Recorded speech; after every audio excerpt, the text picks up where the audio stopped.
Are some social media coaches just scamming you? The influencer coach scam revealed, and more today on The Undercurrent.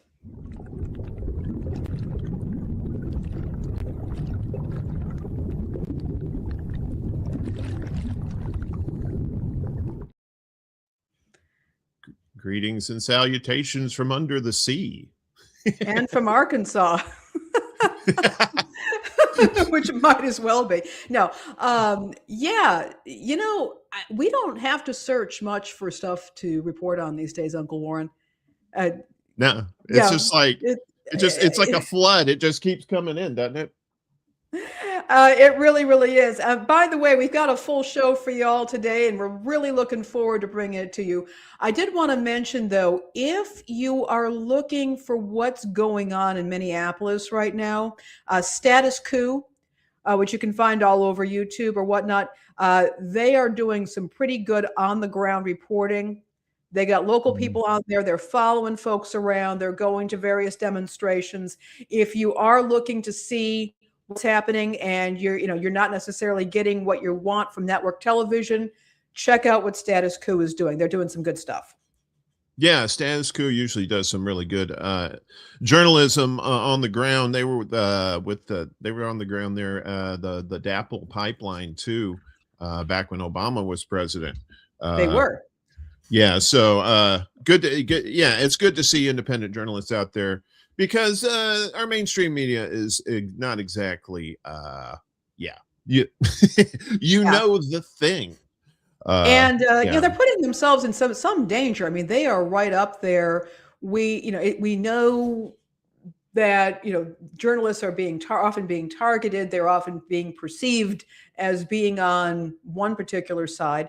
And from what we've been seeing from ICE officers, they're going after everybody.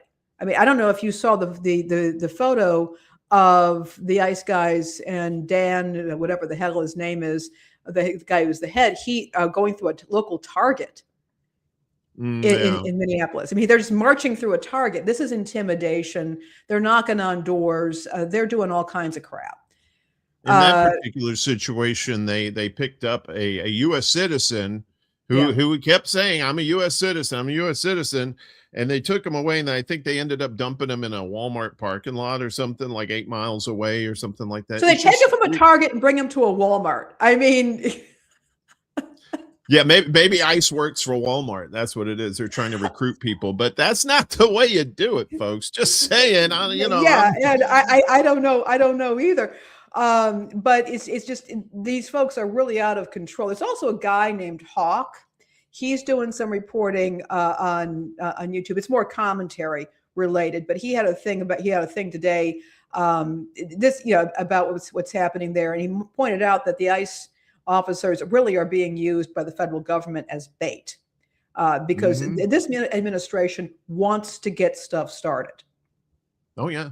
I totally believe that now. It just seems like they're trying to push everybody's buttons to get us into another civil war and kill each other. And what's refreshing to see is, some people are taking the bait, but a lot of people aren't, because they've been lied to for so long that they smell a lie like a fart in the car.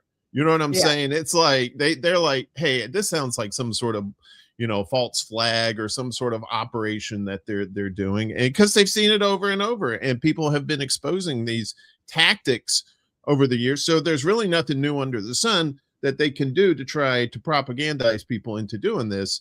So that's why you're seeing a lot of it's going to get a lot worse before it gets a lot better. So buckle up, folks. And it's not just here, it's around the world too. We're going to get that in a second. We got peeps in the chat. We got Chuck's Intergalactic UFO Show. What's up? Holy snow. Yeah, it is snowing here. It's a squallapalooza. Yeah, it's nice. It's nice and chilly outside, but it's not cold. It's only 23 degrees. I say that's not cold. My people down south are like, are you insane? That's the North Pole. But yeah, we got a little snow here, and we got Steve in the house. Steve Wolbrand over on the Book of Faces. Good to see you, Steve. Hope you're doing quite well. And Max RJ. Yeah. Kaka-poo-poo, what the shit? Yeah. Yes. That's a good little beat. Kaka-poo-poo, what the shit? Kaka-poo-poo, what the shit? All right, sorry. I get an earworm and then I can't get it out of my head. All right, I guess it's time for bad news. It's not like we got good news, right? All right, yeah, so, where's my thing? I gotta do this thing. Where's the thing? Where's the thing? There you go. There you go. The riptide. Rip from the headlines. Iranian intelligence seizes U.S.-made weapons, explosives, smuggled by Western-backed rioters. Oh, see, now you see, like in these color revolutions where the CIA is involved, a lot of times you see people like, we're fighting for our freedom. Yeah, where'd you get those weapons? Ooh, me not know. You know, that kind of thing. And this might be the case here. Iranian intelligence has announced the seizure of guns, ammunition, and over 200 kilograms of explosives from foreign-backed cells that participated in the instigation of riots across the country. Now, a lot of these mainstream media outlets are claiming this is like that Iran is murdering these people, that they're trying to squash these protests, but this is the other side of the story. Many of these arms are U.S.-built weapons that were seized from militants, that's in air quotes, who had hidden them in homes across Iran, according to the intelligence ministry yesterday. State television also reported that several terrorist groups linked to Israel were detained in the southeastern city of Zahedan, or Zahedan. I hope I pronounced that right. According to SEPA News, armed groups linked to Israel, which recently infiltrated Iran through its eastern borders, were dismantled in a joint operation by Iran's Islamic Revolutionary Guard Corps, the IRGC, ground force, police, and intelligence forces in Zahedan. The report also reveals that U.S.-made weapons were found. Shocking! I know. What? The U.S. is trying to start crap for to overturn the government? Imagine that. The CIA? The CIA never. I've never heard of such a thing in my life. They're just an intelligence gathering agency, Uncle Warren. Intelligence has nothing to do with it. So yeah, U.S.-made weapons, oopsie sauce. The announcement comes as authorities in Iran have reportedly thwarted a U.S. attempt to provide internet to the country via Starlink. Iran had cut the internet across the country in recent days to prevent the activity of riot leaders linked to foreign intelligence. The internet was only cut after we confronted terrorist operations and realized that orders were coming from outside the country. We have recorded voices of individuals giving orders from abroad to terrorist groups, instructing them to fire at police forces and fire at demonstrators if police forces were not present. Their intention was to spread killing, according to Iranian Foreign Minister Abbas Araghchi. He told that to Al Jazeera yesterday. He also repeated recent warnings to the U.S., urging it not to test Iran by carrying out an attack on the country. They already did that last year when their nuclear plants were bombed. But they seem to recover pretty quickly from that, or at least they said they did. Iran's intelligence services have intercepted a major shipment of Starlink devices and other advanced electronics intended for espionage and sabotage. IRIB reported the consignment, originating from a regional country, was reportedly meant for distribution in provinces experiencing unrest. Some of the equipment was also slated for intelligence gathering operations near military and missile sites in preparation for a potential future conflict, the report went on to say. So Iranian authorities have significantly escalated internet restrictions by deploying military-grade jammers to disrupt Starlink satellite connectivity. The move marks the first documented large-scale effort by Iran to interfere directly with satellite internet, which has been viewed as a fallback during previous shutdowns. A U.S.-based activist group claimed on Tuesday that the death toll in Iran since the protests began has reached 2,000, alleging that the majority of these were protesters killed by the government. However, Iran's Tasnim news agency said that that over 2/3 of the dead are being classified as martyrs, suggesting that they have been killed by armed anti-government rioters. So, and we saw this on October 7th, where it said it turns out that it wasn't Hamas who had killed all those people. The majority of it was done by the IDF themselves in the what is it, the Hannibal initiative, where they don't leave hostages alive, is something like that. I think it's the Hannibal. I could be misquoting that, but the United States, what do they want with Iran? What do they want? They want to weaken Iran, so Israel can fulfill its dream of the Greater Israel Project, which is taking territories from around the region and forming what the name says, a Greater Israel. So, I mean, what do you think's going on? Do you think this is?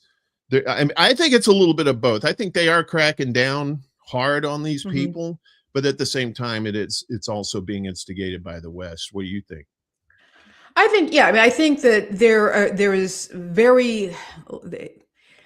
This is not this is not. You can't just say that it's not a black and white, as they say, situation. This is not a binary situation. That I think the people of Iran are struggling under a repressive regime. Much of this came about because the nation was and has been perpetually interfered with. And sanctions too. Don't forget the sanctions too. That always we have the sanctions, we have the interference, but this has been going on. We've had democratically elected leaders over there were being deposed because Winston Churchill asked the CIA to help out with that.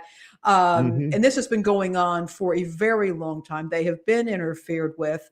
I obviously, and it's very easy for these countries, for people to use propaganda and complain about women being forced to wear the hijab and various civil liberties being curtailed, and that's all very true. And I have objections to anything that oppresses women or that cracks down on freedom of expression or freedom of religion.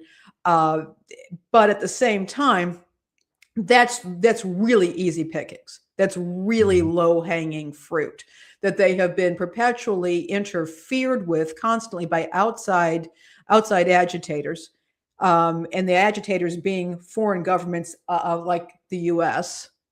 That are working on behalf of, as you pointed out, Israel. Yeah, this is what's happening. So what I do think is I think you have a repressive regime against a frustrated and angry population.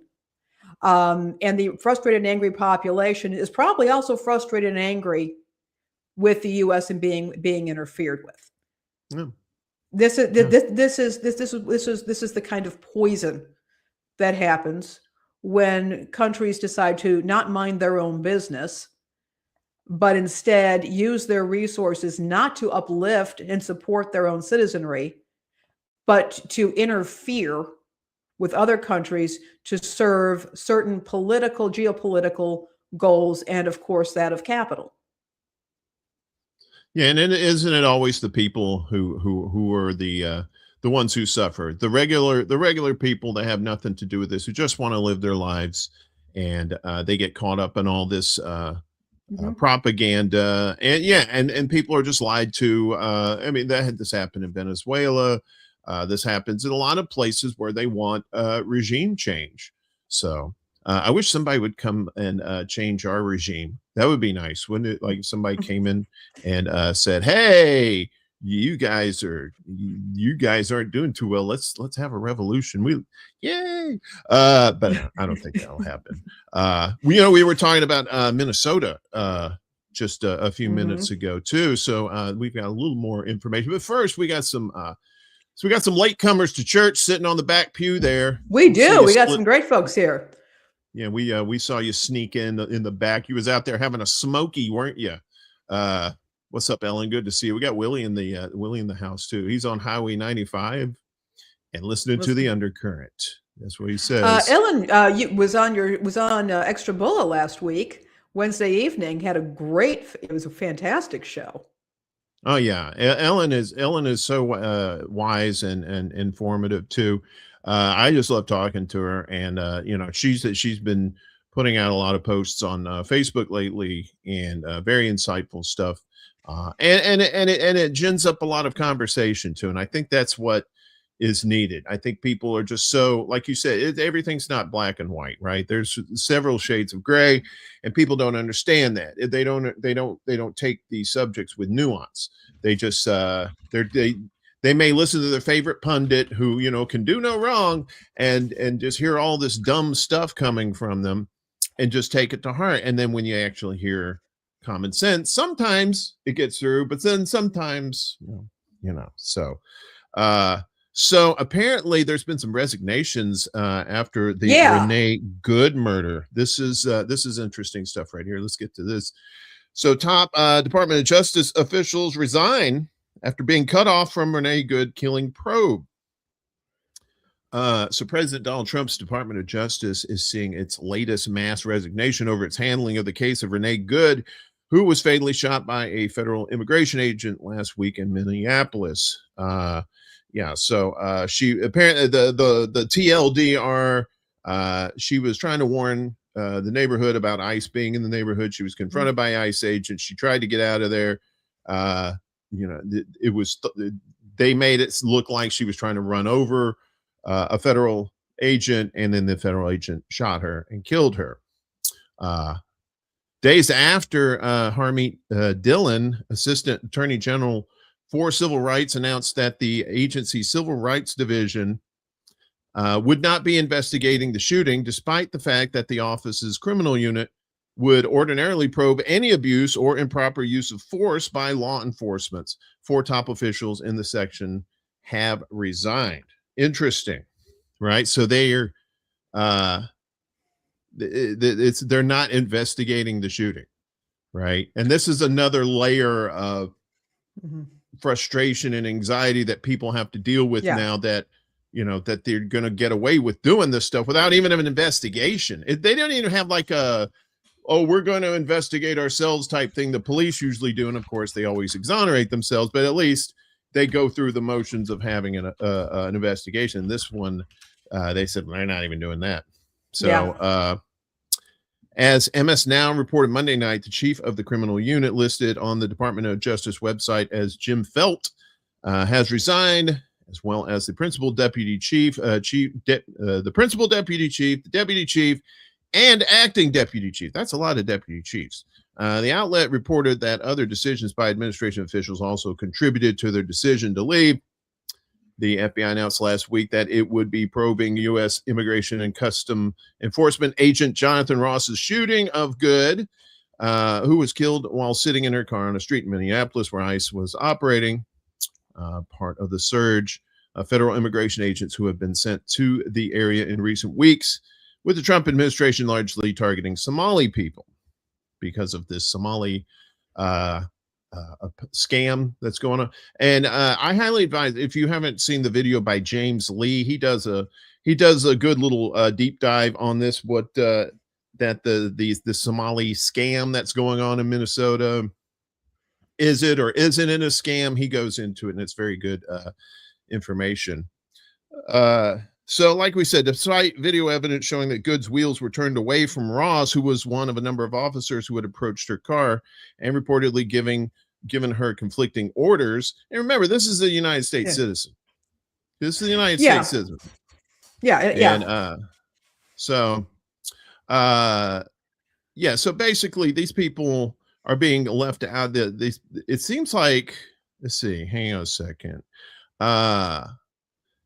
As the Washington Post reported Monday, the Department of Justice's Civil Rights Division would typically work alongside the FBI to guide investigatory strategy on a case like Good's. Prosecutors with the division were involved in trying the officers who killed George Floyd in Minneapolis and Tyree Nichols in Memphis. It's highly unusual for the Civil Rights Division not to be involved from the outset with the FBI and U.S. Attorney's Office. Vanita Gupta, who led the division during the Obama administration, told the Post, "I cannot think of another high-profile federal agent shooting case like this when the Civil Rights Division was not involved.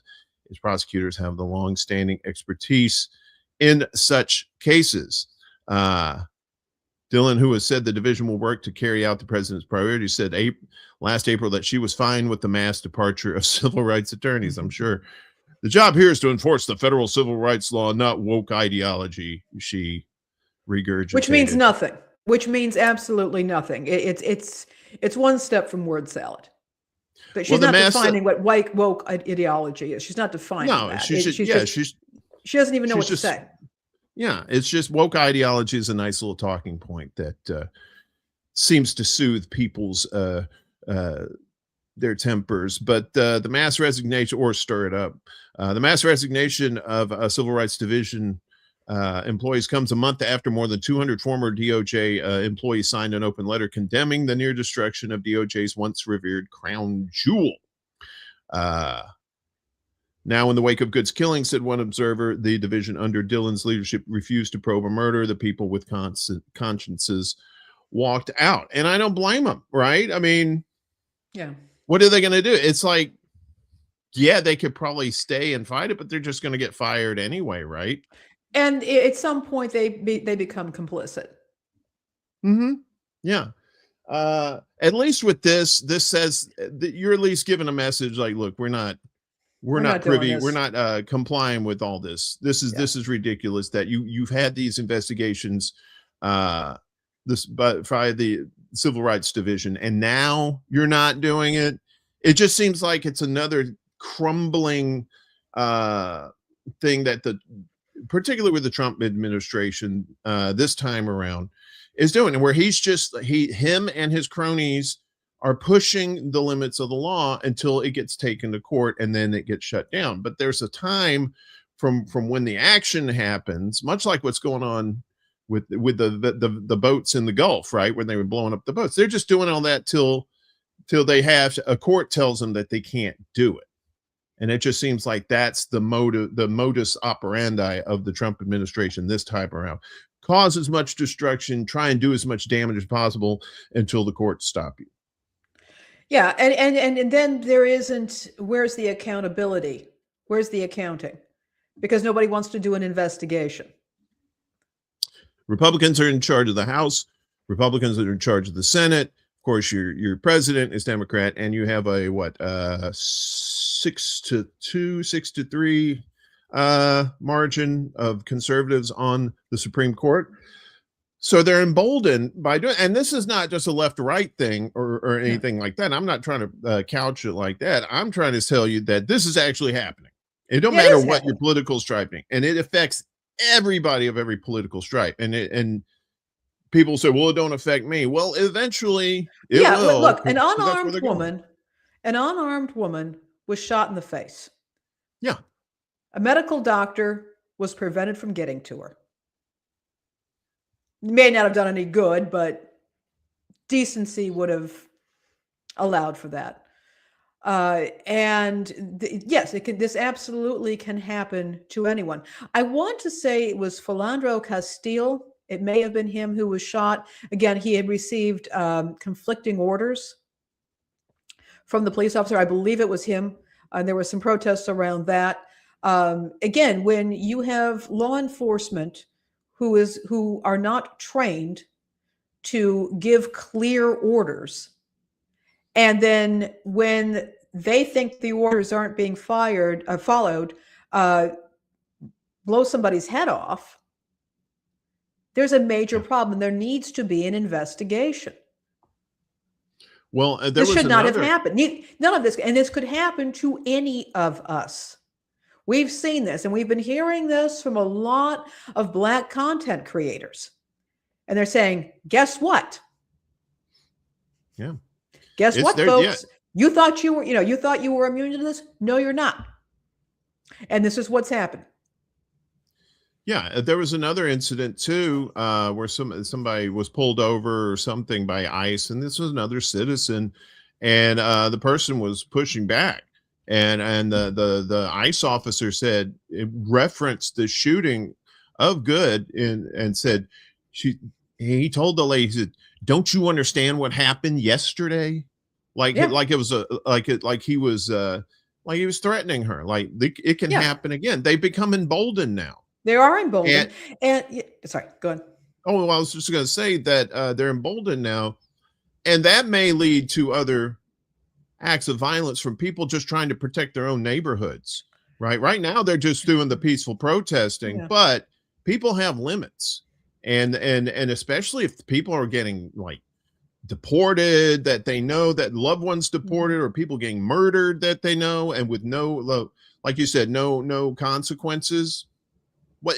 We've seen this in the past. It's not me just like trying to stir up stuff. We've seen this happen in the past. You press people to the point, they're gonna respond.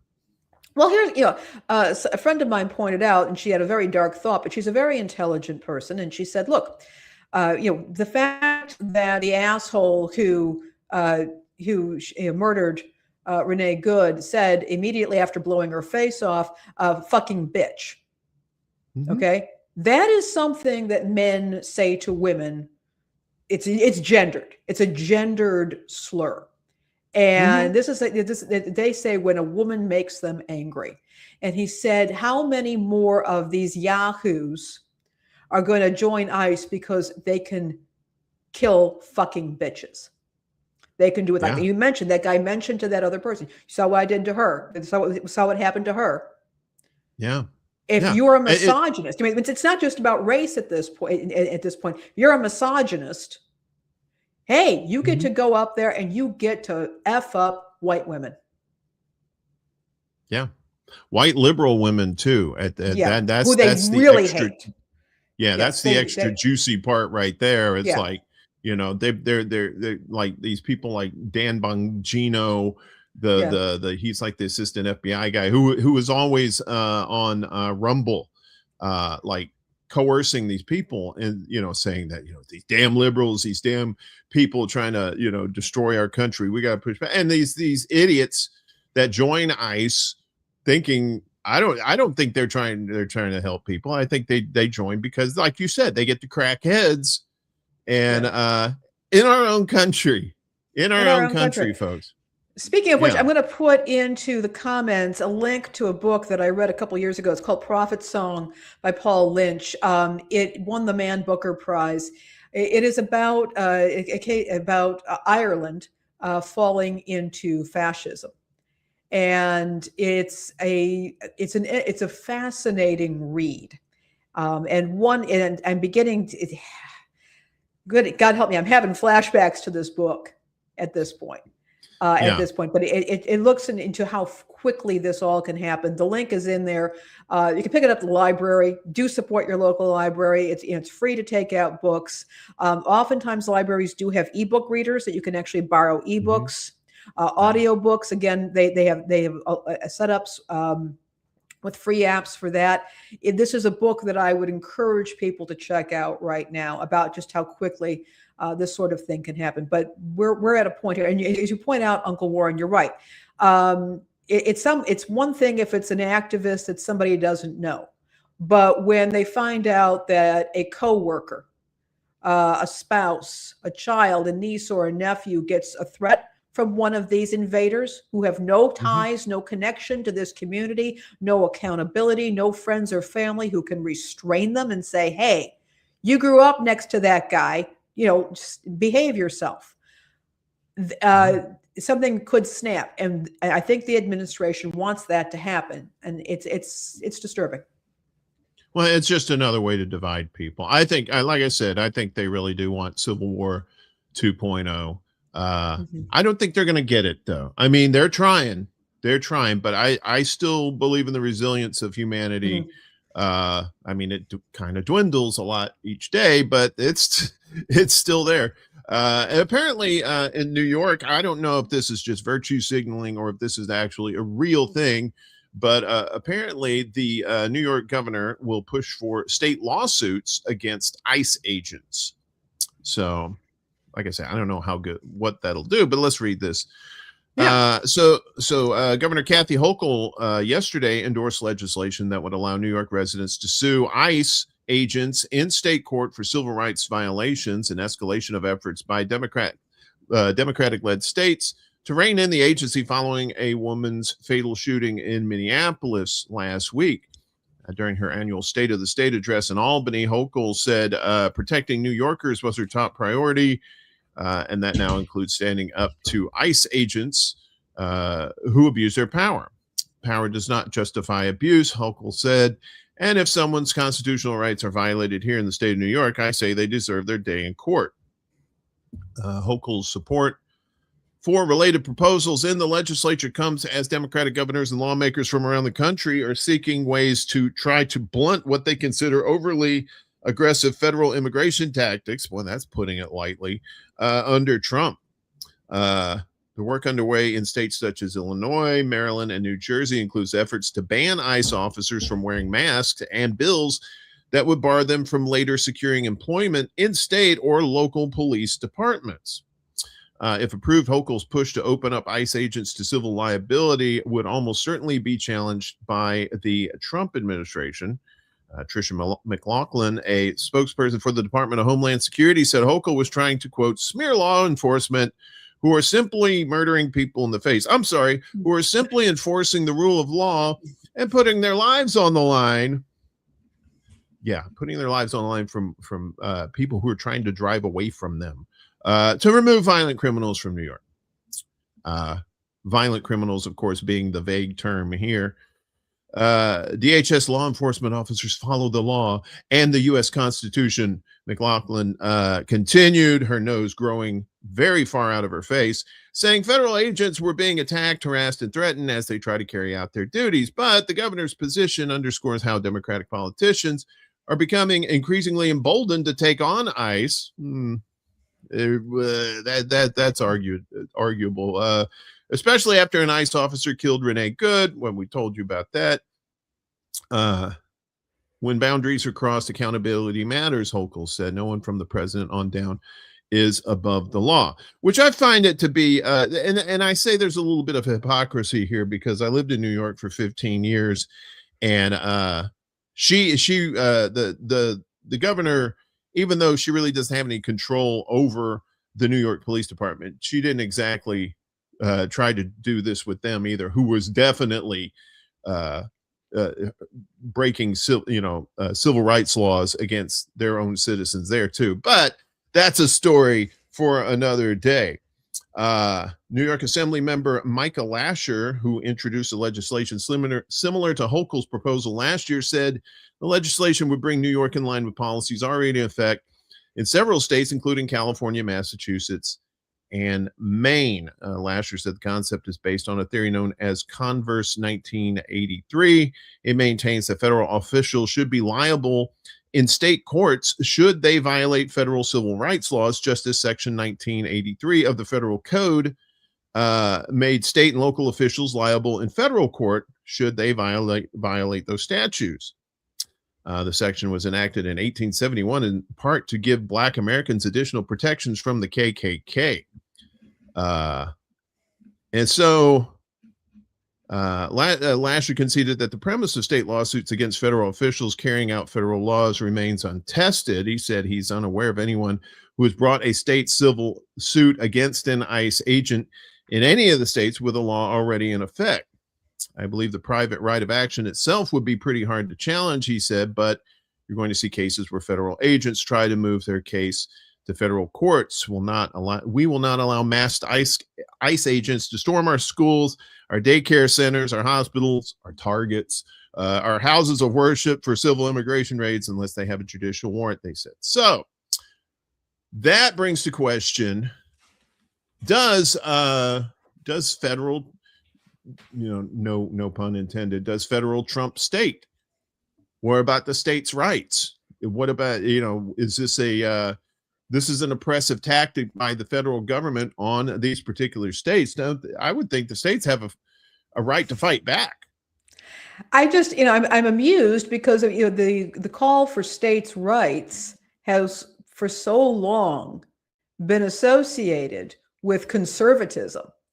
Mm-hmm. And particularly abortion was the state rights thing, remember? And even and before that, you had the issue of racial equality and that sort of thing, and all of a sudden it's flipped. And to me, it's just indicative of there's a system here that gets flip-flopped depending on who appears to be in power, and states' rights sound like sound not so good until all of a sudden it does. They do. Right. And we're seeing this breakup, and it's hilarious. not hilarious, but it is. I'm not. It's not lost on me that we're celebrating 250 years this year, and nobody seems to be in a celebratory mood. I don't know about you, Uncle Warren, but I remember 1976 very well, and how the whole year was a celebratory mood. I mean, it started right away. I mean, yes, 4th of July was a big deal, but we had the $2 bills, we had commemorative coins. We had Schoolhouse Rock did a whole thing called American Rock, if you remember it, and it was about the founding of the U.S. And I'm not hearing anything good right now. It seems like with more people with the most access to the most amount of information they've ever had in history, compared to what happened 50 years ago in the United States, when we only had, a handful of outlets that were, like the 76, we had just come off the Vietnam War the year before it just ended. But even then you still had this pride in your nation, right? We made it 200 years, freedom. Yeah. When we're kids, you don't really understand what's going on. And now here we are, we fast forward 50 years later, and everybody knows that patriotism is not exactly what it meant 50 years ago, or probably even 20 or 30 years ago, as we see these regime changes going on in real time now.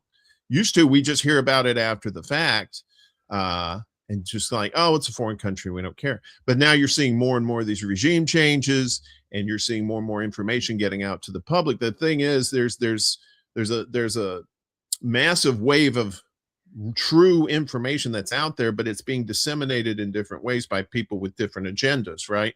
Like some people will take information and say, oh, well, this is just nationalism, we're just proud of our country. And some people will say, well, you're letting people get murdered with your federal troops and cops out there too. So yeah, I forgot that it's 250 years. Yeah. I only was reminded of that when I was watching football over the weekend, and it had 250 years, and I was like, oh yeah, that's right. But nobody's celebrating. There's nothing to celebrate. High prices, people getting murdered by cops in their own, National Guard troops in their cities and stuff. What are you going to celebrate? Unless you've already got like a shit ton of money. Yeah. I remember, was it Pepsi or Coke that had this thing where you had like a game, and it was like a bingo card of US presidents, and there were under the little bottle caps, they had little peel offs, and they had the presidents, and if you filled out a card, you won prizes. Do you remember that?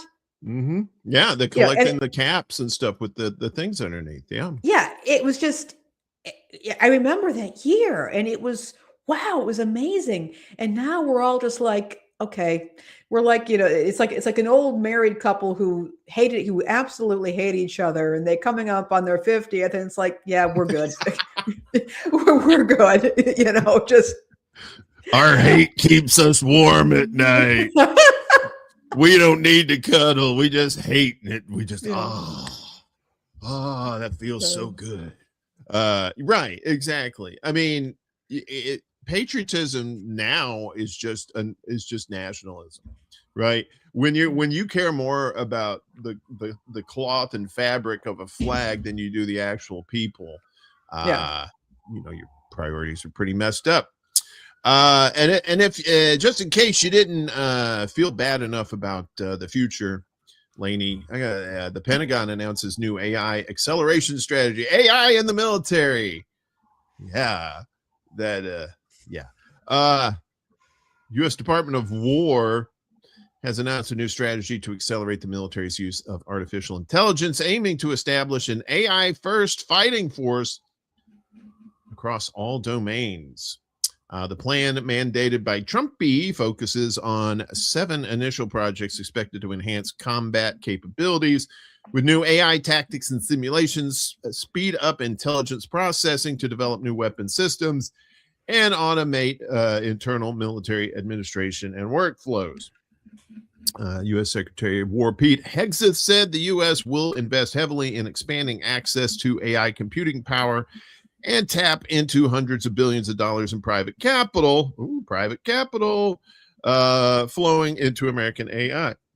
A key directive within the strategy also orders the eradication of woke DEI from the military's AI capabilities, arguing that diversity, equity, and inclusion and social ideology have no place in systems designed for combat.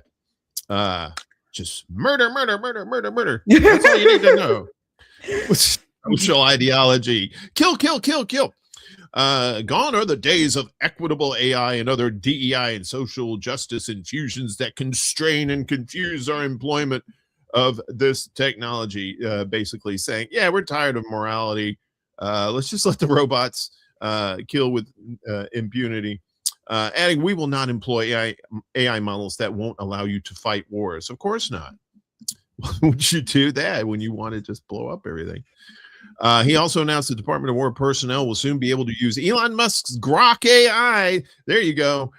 With that racist, porn spitting out Grok there through genai.mil, a website that already provides a specialized version of Google's Gemini AI tool for government use.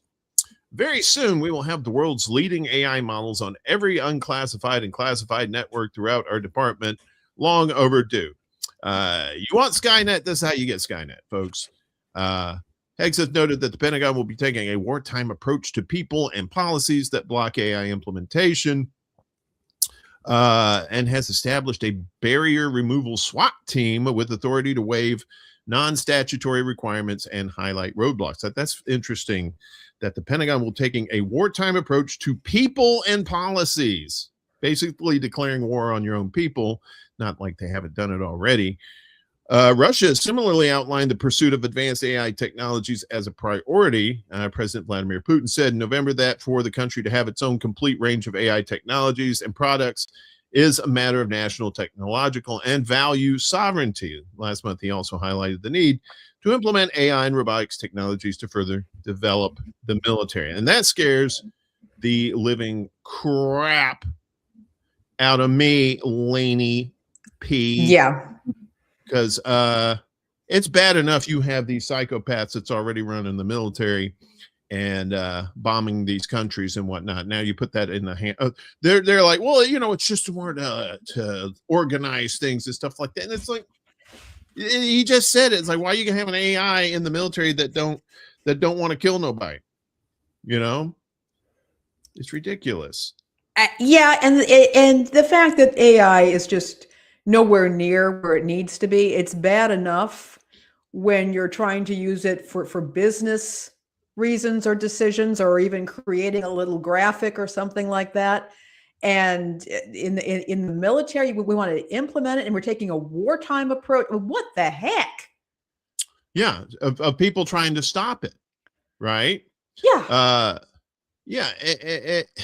And it's like AI. But the thing with AI too, also, is you have these data centers, right? Mm-hmm. That a lot of these communities have been blocking, right? Yeah. Been keeping these data because they use up all the resources, and they either use up all the resources, and whatever resources are left in those communities, the price of those resources goes sky high just because of these data centers. And now the military, the biggest polluter on the planet, is also going to be, going after these essential minerals and stuff to create these data centers. That's me and my buddy Ed were talking about this the other day about why do they really want Greenland, right? Is it oil? So there's natural resources there. Yes, there's a proximity to the and there's the proximity to the Arctic Circle where you have access to, attack Russia or China better,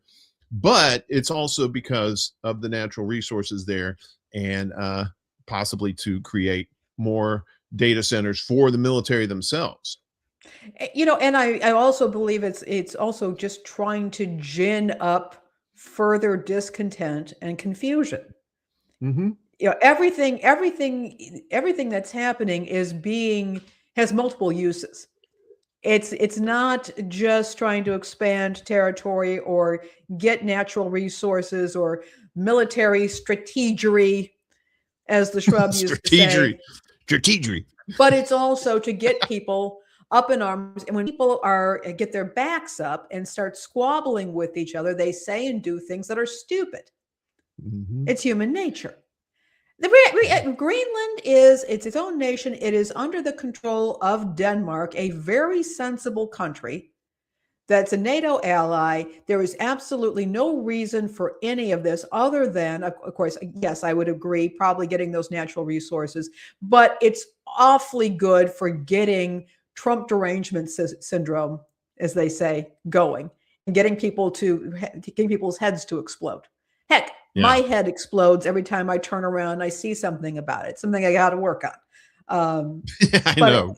But I think we need to keep in mind that whatever the reasons are, whatever the real reasons are, whatever the presented reasons are, all of this can be useful for manipulating the psyche of the population.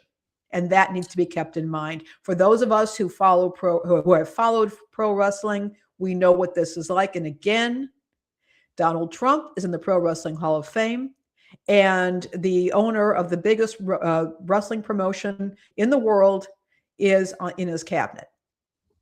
We must not forget this. And the goal is let us fight each other so we don't fight the government.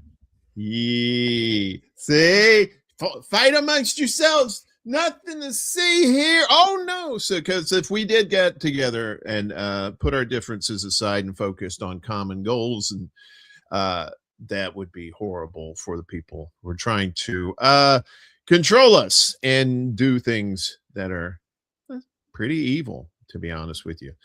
You know what else is evil, Lainey? I think you know this. Is scammers. I hate scammers. You know I hate scammers. I hate scammers, but I love Scanners, the movie from the 80s where their people's heads blow up. I love scanners, but I don't love scammers. The scanners, sure. But apparently, and this shocked me as much as the sky being blue and water wet, that there were influencer scammers out there. Yeah. Right. Big time. So what's that about? Well, one thing I found out last night, and I don't know if I didn't make it into the show notes, but I found out that one thing that ICE has been doing is going around and offering huge sign-on bonuses. I had begun noticing a couple weeks back that on Instagram that I was seeing all kinds of ads for joining ICE, and I thought that it was highly amusing that they want an elderly and feeble woman such as myself, and they were broadcasting me that, just as Chuck pointed out, their budget is so big, they can just go out and try to recruit everybody. They don't have to target the way mere mortals have to do when they're advertising on social media, but that they are also paying some kickbacks they're actually paying social media influencers to try and recruit encourage people to join ICE. So I think people should be aware of that. But there's a broader thing going on, and I wanted to bring it up. And we have a lot of political issues that we need to be aware of. And I by no means saying that we shouldn't be paying attention to that. But I think it's also true that this time that people are looking for ways to improve their lives. They're looking for ways to stay focused. And one of the ways that people have been doing that, and they've been doing it for a while, is hiring a so-called life coach. And life coaches it's not a regulated profession. And there are some that actually specialize in different things, and we'll go into that in a second. But these are individuals who hold themselves out as helping people to, say, for example, identify goals that they have and find ways to reach their goals. Some cases, these are what they call life goals. People who just kind of want to get their lives in order. Some of these folks specialize in what they call business coaching. Or social media coaching. Some of them are doing physical fitness coaching. Some are financial coaches. And they have really found their way of promoting themselves on social media. And it's gotten to the point where you've got a whole lot of people who are holding themselves out as experts in their whatever their niche happens to be, putting themselves on social media, and then trying to get people to buy their coaching packages, and eventually at some point they try to get them into bigger and bigger packages, more expensive seminars and books and programs. And in some cases, then they try to suck you into a program where they teach you how to be a life coach. And you end up with, turtles all the way down. So I did want to mention this at this point for people to understand, because one of the things that I've been noticing is some content creators, some journalists, writers are sometimes platforming these folks, saying that this person is an expert. And when you look at what this person is that the so-called expert does not actually have any professional license. They are not mental health professionals. I know they're not mental health professionals. They are not mental health professionals who have certain certifications in dating or couples counseling. Then you see there's a lot of dating coaches out there, and I'll go into that in a second. You have people holding themselves out as financial coaches who are not, in fact, CPAs or licensed financial advisors, and so on and so forth. The problem is that anybody can call themselves a life coach. You or I could do that right now, put out a shingle and say, Uncle Warren Esquire, professional life coach. Yeah, it's not much of a life, but it's more same of a, thing. Auntie Laney, it's the food club version of life. You don't get like the real good life, just the Dollar Tree version. Exactly. And so if I mess you up, or you mess up somebody up because you're talking out of your rear end, because that's what a lot of life coaches, that's all you have to do to be a life coach and be convincing at it. The person does not necessarily have recourse. They can't get your license taken from you. There are some things that a person could do if they've been manipulated, and I'll talk about that in a second. But not only are you getting guidance from somebody who has not been trained to give this guidance in any standardized way, in any way that has been tested through the academic community, through actual research, through duplicatable studies, or by simple math, if they're going into, say for example, business or financial coaching. They're potentially paying money for information that is not any good, and they don't have much in the way of recourse when they find that they've been screwed over. The same thing happens a lot in the physical fitness industry. There are people out there who are getting certifications as personal trainers. Now, keep in mind, in the United States, personal trainers are not licensed. They are not licensed statewide. There are a couple of organizations that do give personal training certifications, and the organizations themselves are fine. But the training can be as simple as completing a course, mostly online, if not entirely online, and taking an open book test. The person has to have never worked or stepped a day in a gym. But they can use that credential and call themselves online fitness coaches. And there was a huge boom in this during the pandemic when the gyms were shut down. Yeah, which made sense. But what happened is that you had third-party companies that came in and started selling online fitness coaching packages to people for social media. If you go around social media and you look at what these life coaches, fitness coaches, financial coaches, whatever, are doing, you will see a lot of duplicated content. That they're using the exact same questions, the exact same stories, the exact same video setups. They all kind of look the same. In many cases, it's because, or even recipes, they may be giving out recipes, and you say, wait a minute, I saw that somewhere else. It's because there are third-party companies that are actually providing them with this. And it's not necessarily unique, and you're not necessarily getting a real idea of who this coach is. And so I urge people to be very cautious around this. The other thing that we're seeing, and which really concerns me, is in the area of so-called dating coaching. which has become this huge business. If you look on YouTube, you will see it everywhere. And you will sometimes hear these dating coaches using psychological terminology, mental health terminology, but they themselves are not mental health experts. Or if they are, they may even say, this is not mental health practice. And they will offer, strangely enough, a coaching package or a coaching service, which they will say is not mental health counseling. This is not therapy. Well, why would somebody who trained for a very long period of time to receive a mental health license, a license, either they're a psychologist, a psychiatrist, family counselor, a licensed professional counselor, clinical social worker, why would they want to practice something that they didn't train for?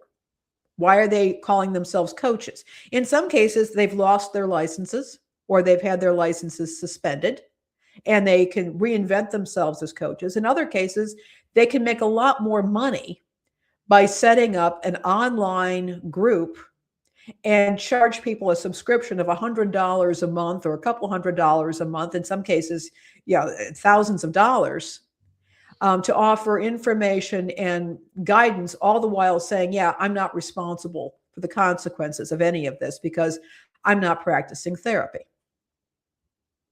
Mm-hmm. You will also, and this is something that you will see with the so-called red pill in the manosphere. And you've got these guys who are being taught ways to manipulate women and try to humble them and bring them down. Conversely, however, you see these women's dating coaches who will encourage women to demand what they call princess treatment, getting a guy to spend money even though he barely knows her, which is ridiculous. Men are not wallets. Or will encourage women to be in their feminine, which means nothing, and to not take any kind of action. There are a lot of shy men out there who would make great husbands. Mm-hmm. Absolutely wonderful people. Or they will use terms like, this person has an avoidant attachment style. And they will encourage women to continue to watching videos or to even pay money to get coaching for working with a guy who's not that into her. Right. And they're playing on people's emotions and feelings. And I wanted to bring this up now because I think people are looking for comfort. They may be looking to get fit. They may be looking to find somebody. They may be looking to get their finances in order because things have just gotten weird. Yeah. People are putting their money now into trying to get healthy. They're not to get themselves healthy. They're trying to find some form of stability in this world. And life coaches are out there dangling stuff.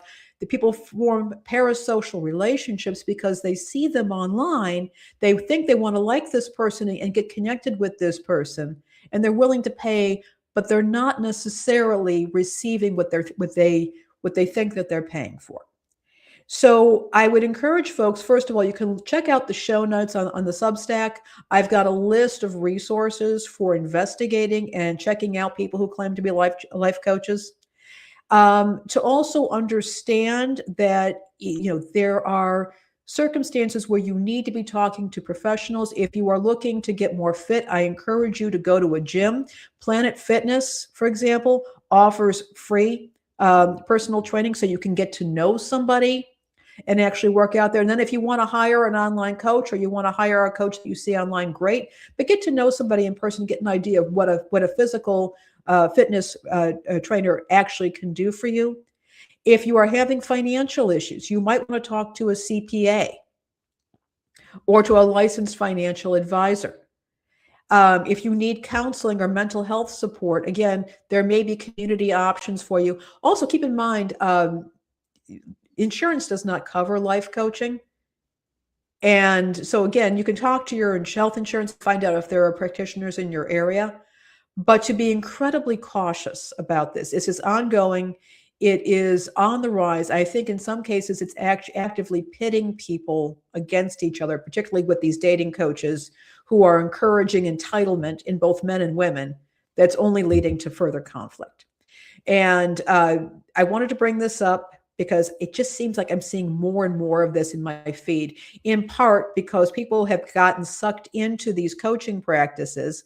Hey, do you want to be a coach? We will sell you this package to train you to be a coach. And now they're out there desperately trying to recoup their investment, which can be in the tens of thousands of dollars. Yeah. And they really are taking advantage of people's emotions.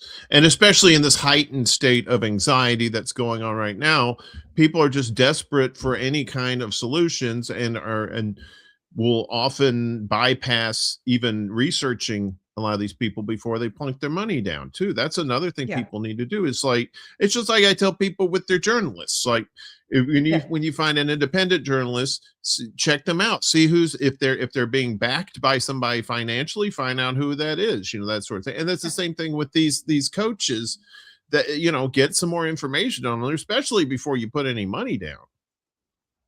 Yeah, and if they may have this free content, and some of them I think are well intended, and some of them actually do have some real skills, and they have their free content out there. If it's good, if it seems good, check it out. But there's nothing wrong with digging a little bit deeper to find out what their training is. I received, for example, fitness coaching. I did hire a coach. It was online, but I investigated the coaching practice, and these folks had some very serious credentials, academic and in physical fitness. My coach, for example, in addition to having a fairly high level of certification in the United Kingdom, which is a much more stringent process, she also had a master's degree in counseling psychology. She was working for a practice that had world-class athletes that were involved. And I think that's critical. And they never tried to sell me into any other special programs or anything like that. And that's something to look out for. But again, with any of this, be aware of what's going on. Be aware that sometimes these influencers, there are social media influencers who have ulterior motives, such as trying to get you sucked into a very destructive ideology, or even into working for ICE. Yeah, or blowing up planes, boats in the Caribbean too. The king of Segway, the king and queen of Segway here as we get to the recurring tide. Let's get to it. One final note on that from me about the scammers too, like that. It's P.T. Barnum said a sucker's born every minute. And that's the thing. It's like you have to educate yourself on these things. There are, especially like we said, there are so many outlets, so many places where people are providing these quote unquote services. Especially, I would say, even if you're not putting any money down, always investigate what these people's motives are, and maybe their track record and whatnot, like you did with your personal trainer. And especially if it's like some sort of financial advisor. I wouldn't trust a financial advisor online personally. I would probably go to somebody local that I know and trust and say, hey, can you help? Can you help me with this? But some people, they just get so desperate, excuse me. And they're just like, all right, money. Now give me. Oh no. I got scammed. It's sad that happens too, but it happens a lot. But you can only tell people so much. Check it out yourself. But I guess we just have to keep doing that, right? You're going to have to. And again, keep in mind, just because you like a person online and enjoy their content does not mean that it's genuine or original, or that this person is living the kind of life that they seem to be showing you. True. So let's get to the recurring tide. Of course, stories we've been covering here, and we're updating you now on. So this is, like we said, involving the Caribbean boat strike. So apparently the U.S. disguised warplane as a civilian craft in deadly Caribbean strike. There we go, right there. So the Pentagon carried out its first lethal strike on an alleged drug smuggling boat using a classified aircraft designed to resemble a civilian plane, killing 11 people last September, according to the New York Times, citing officials familiar with the operation. The aircraft was painted to appear non-military and concealed its weapons inside the fuselage rather than mounting them visibly under its wings. And just if you don't know, the fuselage is the big tube. It's inside the big tube. Legal experts said the aircraft's civilian appearance is critical because the administration has justified the boat strikes as lawful acts of war after Trump declared the U.S. to be in an armed conflict with drug cartels. Apparently, drug cartels that don't exist too. What is that? The Solis gang that turns out that's not even a thing. Under the laws of armed conflict, however, combatants, excuse me, combatants are prohibited from disguising themselves as civilians in order to deceive adversaries into lowering their guard before launching an attack. Such conduct constitutes perfidy. Perfidy? Perfidy. Recognized perfidy? That's, man, I'm dumb. I don't know what that is. What does perfidy mean? It's bad agent, being a bad actor. Oh, okay. Okay. So such conduct constitutes being a bad person. And being a bad person is a recognized war crime, by the way. I just made that up. Retired Major General Stephen J. Lepper.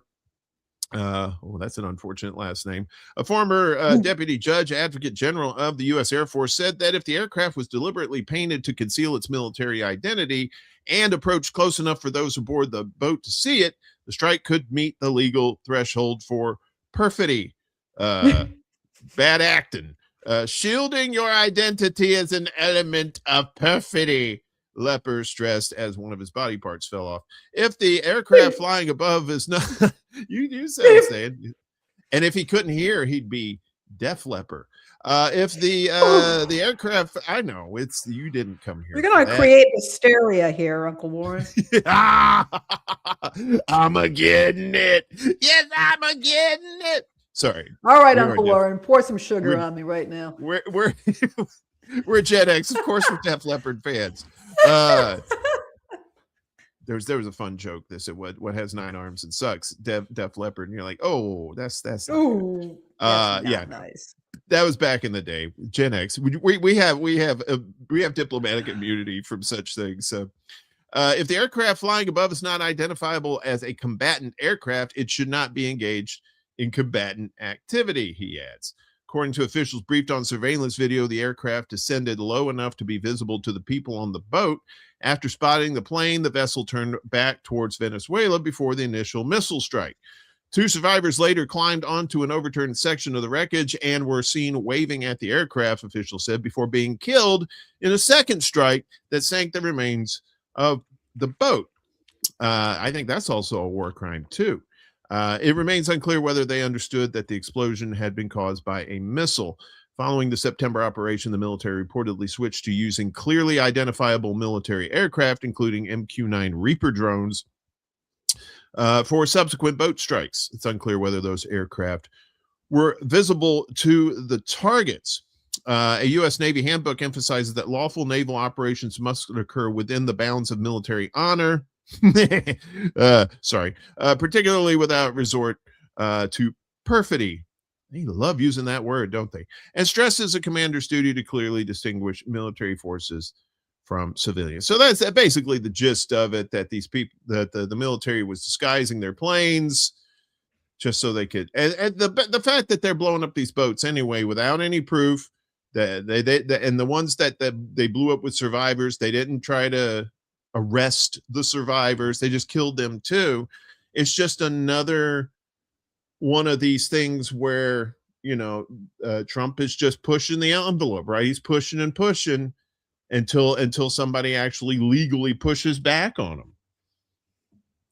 And then that opens up another space for him to get more combative. He can push more. And he can claim persecution. He can he can do what's he threatening? The Insurrection Act. They can claim all kinds of stuff. Once the pushback happens, oh man, okay, now we got to take action. And then they move on to something else. To be. Yeah. Right. Yeah. If they get, it seems like it's like water going downhill, right? The water hits a certain thing, it just goes around it. and flows somewhere else. And I think that's what he does. He does this thing, him and his cronies, where they push and push and push, and then when they're finally somebody pushes back, then they move on to something else. And that's what it's going to be. I mean, we've already had a year of that, and it seems like this year started off the same way, that we're going to get even more of that. It's frustrating in the fact that it's frustrating the fact that it doesn't seem like we can do anything about it except fight it in the courts. But at the same time, it's also frustrating that people are still buying into this nonsense, that they haven't seen through it already. Even the most propagandized people, you would think, can be deprogrammed to see, like, look what's happening. They're putting ice in your cities and killing your neighbors and friends.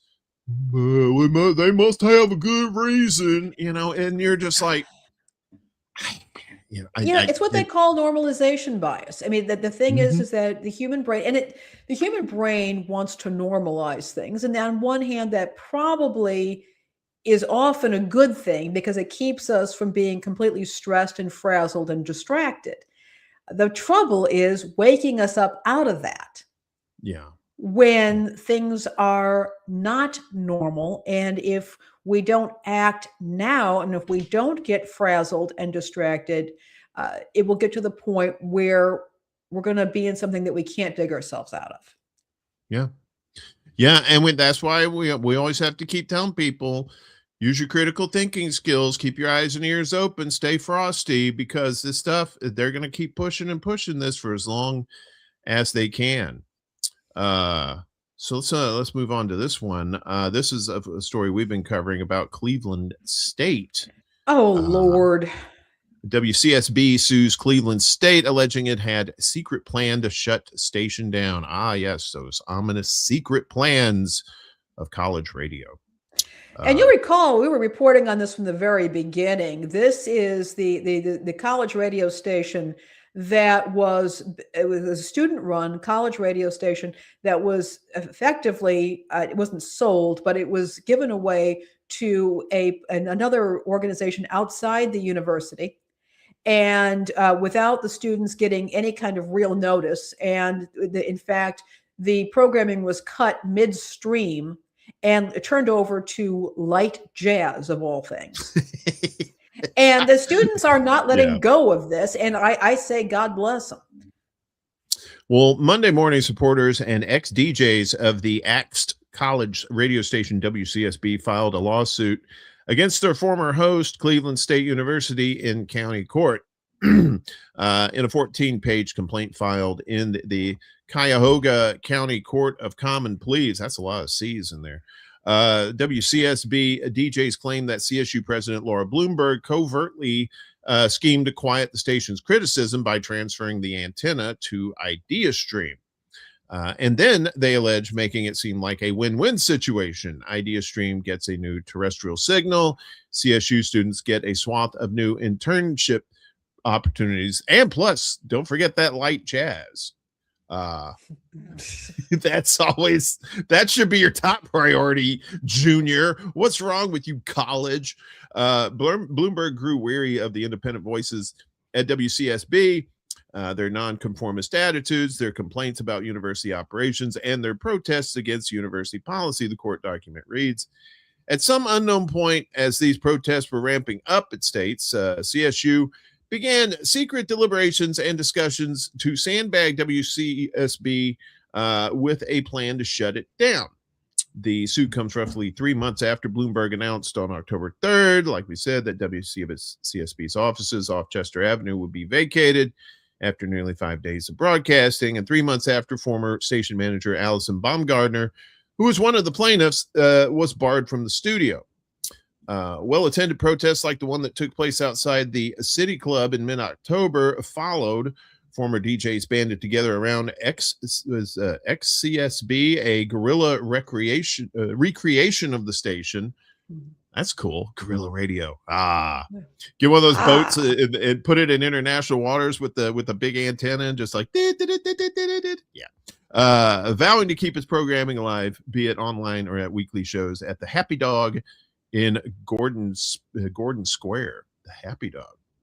I remember when they tried to change the format of WZMB-FM 91.3, which was the campus station at East Carolina University. Many of us were in protest because we wanted our underground music.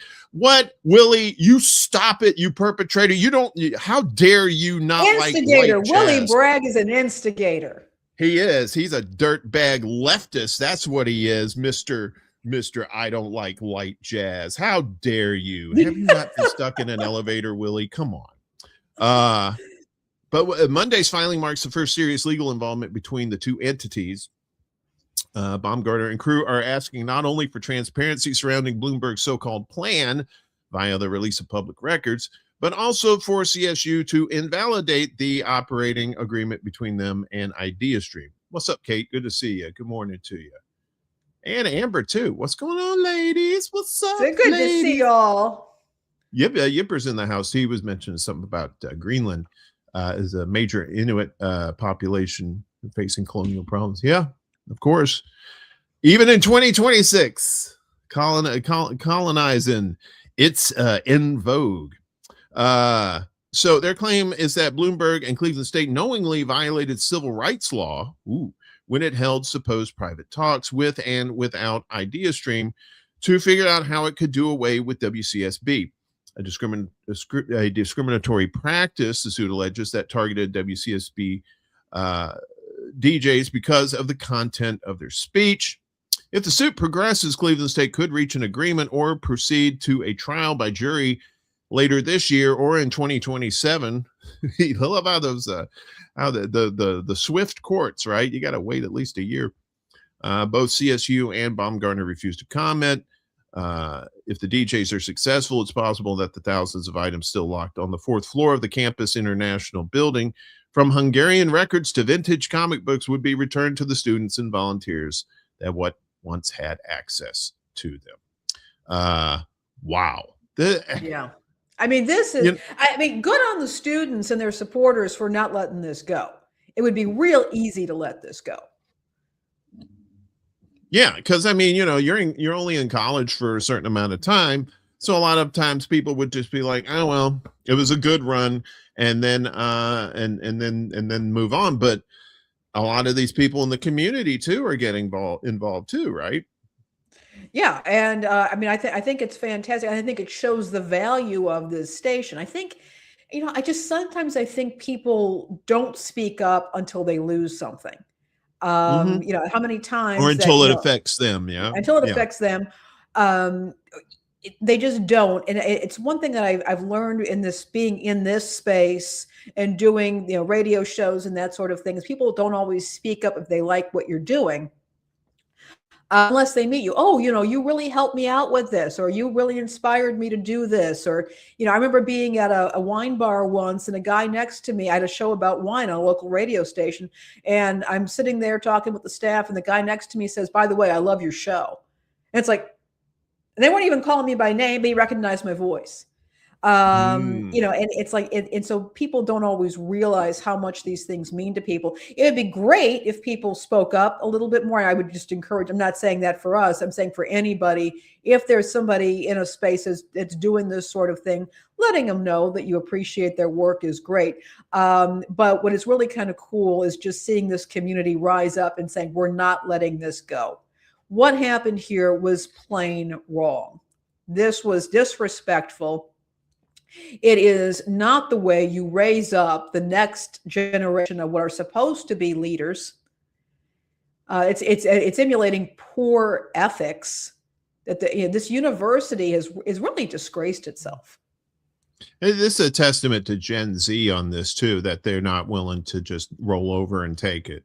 And this may actually be an inspiration for other college stations that may be going through similar things across the country too.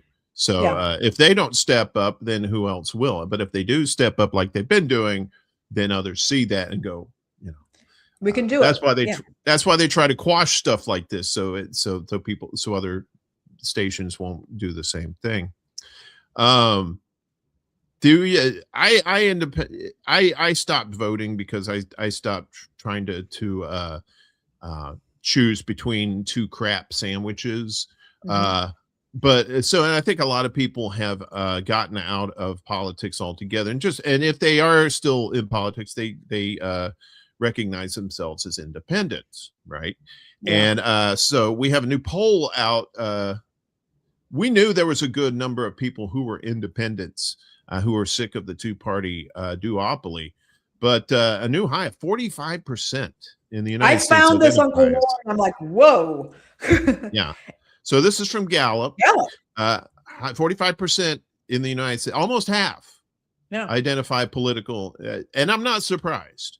It's just when you see the number, you're like, oh, wow. So a record high 45% of U.S. adults identified as political independents in 2025, surpassing 43% measured in 2014, 2023, and 2024. Meanwhile, equal shares of U.S. adults, 27% each, identified as either Democrats or Republicans. 45%. That's yeah. So you have 27% for Democrats and Republicans, 54%, and then 45% for, I mean, that's almost a split right there. Yeah. In most years since Gallup began regularly conducting its polls by telephone in 1988, independents have been the largest political group, even though technically they're not a group. It's kind of like Antifa. It's not a group, it's an idea. But yeah, you have independent voters out there. However, the independent percentage has increased markedly in the past 15 years. I wonder if that has anything to do with the rise of social media and cell phone cameras and stuff like that are capturing actual things going on and bypassing the rhetoric and propaganda. Typically registering 40% or higher, a level not reached prior to 2011. Yeah, so there's the independents right there. Look at that. And right down there. Yeah. And you see Democrat and Republican going into the toilet there. The 2025 findings are based on interviews with more than 13,000 U.S. adults throughout the year. In each survey, Gallup asked U.S. adults whether they identify politically as Republican, Democrat, or as an independent. The recent increase in independent identification is partly attributable to younger generations of Americans. Oh, that's so nice. They're calling us younger. Millennials and Generation X, maybe a centennial person wrote this, continuing to identify as independents as relatively high rates as they have gotten older. Yeah, because we Gen X and the elder millennials have been through this BS before, right? With the two parties and the system not even recognizing us. You hear all the times people talk about, the boomers versus the millennials, in line. Gen X is like, hello, still here. We haven't gone anywhere yet. In contrast, older generations of Americans have been less likely to identify as independents over time. Gen Z, like previous generations before them, when they were young, identified disproportionately as political independents. Last year, majorities of Gen Z adults and millennials identified as political independents, as did more than 4 in 10 Gen X adults. 1/3 or less of baby boomers and silent generation adults were politically independent. Yeah, because those people for the majority. I don't like to say individually, but as a majority, yes, they are stuck in their ways. They made their political decisions long ago, stuck with it, and now they're in the duopoly. And one of the reasons why we have so many problems today is because they don't get out of that mindset. The higher rate of political independence also results from younger adults today being more likely than young adults in the past to identify as independents. The 56% of Gen Z adults identifying as independents today compares with 47% of millennials in 2012 and 40% of Gen X adults in 92. So yeah, you're talking about 23-year difference from 92 to 25 and how it jumped from 40% to 56%. Yeah. So, and this goes on here, changes in U.S. adults party identification and leanings. So Republicans in 2024, 28% identified as Republican. Then it dropped down to 27 last year. And you see they're just dropping out of here. Democrats too, 28 to 27. Democratic leaning independents rose, as did non-leaning independents. And then Republican leaning independents also dropped too. But I think that may have been a Trump factor right there. Why so many dropped like that they fell in line. Yeah. And so there's more statistics here. Like we say, this will be in the show notes and you can see all the numbers here. Yeah. But by and large, the more it seems like the more information you get about what's going on in the world, the less inclined you are to support a particular political party. And I'm thinking about it's interesting. I remember, of course, when John Anderson was a viable third-party candidate back in 1980. Yeah, you remember him, and also H. Ross Perot when he was running. And so, I do remember a time when there were people who were considered to be viable third-party candidates. It's unfortunate that the parties have become so mired, and I've had so many people criticize me for my refusal to vote for either party's candidate in the presidential elections. I will do things on a local or even a state level. I will vote differently. But for the presidential elections, I flat out refused. And I've had people criticize me. And I'm saying, look, I'm not going to be part of a system. I'm not playing into this anymore. And that was my reasoning on all of it. And I've had people very angry with me. I think some of them don't really understand where my politics are, but that's fine. But who've gotten very angry with me for either doing write-ins or refusing to vote entirely in these situations. So absolutely. And when I saw this, I was very shocked. I was very shocked to see it, but it could indicate people perhaps at least on the federal level are just no longer have any real faith in what they're seeing. I think there's still some credence in state ballot initiatives and voting on the local level too. Mm-hmm. Even some state offices, but like a lot of times your state legislature is caught up in in these political party politics and are not doing things for the people in their state. So you're seeing definitely on the national level, some on the state level. And it's creeping more and more into the state level as well. And Willie had a good point here too when he said the problem with independent voters is that many of them vote for one of the two parties with lesser evilism, right? Because they didn't. Well, think about it. They don't really have other choices, right? These political parties, they don't have to follow the guidelines. That they need to have fair elections, but they can choose whoever they want for their party nominee for president. We saw this last year, well, the year before last, with Kamala Harris, who was, once Joe Biden stepped aside, mm-hmm. She was elevated. Did anybody vote for her as the Democratic nominee? No. And people see this and they go, well, then what is my vote? What does my vote for either of these parties even count? If they're just going to pick their own people, right? You don't see on the national level, you don't see any Green parties because they've been through the courts have been held off these state roles, and that's by design. The media, the powers that be, want there to only be two choices. Well, I said two choices and that's another way of controlling people. Yeah. We've also had some latecomers, by the way, Uncle Warren. We've had Ms. Tree has joined us. Thank you. Great to see you. And our good friend, Marcus Gage. See, we try to do some serious stuff up in here, Marcus, and you talking about me. Where's my pole? I got my pole right here. It's always Festivus, baby. Wow, that landed cool. And we have Kate, and we got Kate. Now it's good to see you all coming on in here. Yeah, thanks for hanging out with us. We've got more news for you. We're going to dive into the press pool now, as we talked about journalists reporting on Venezuela, and the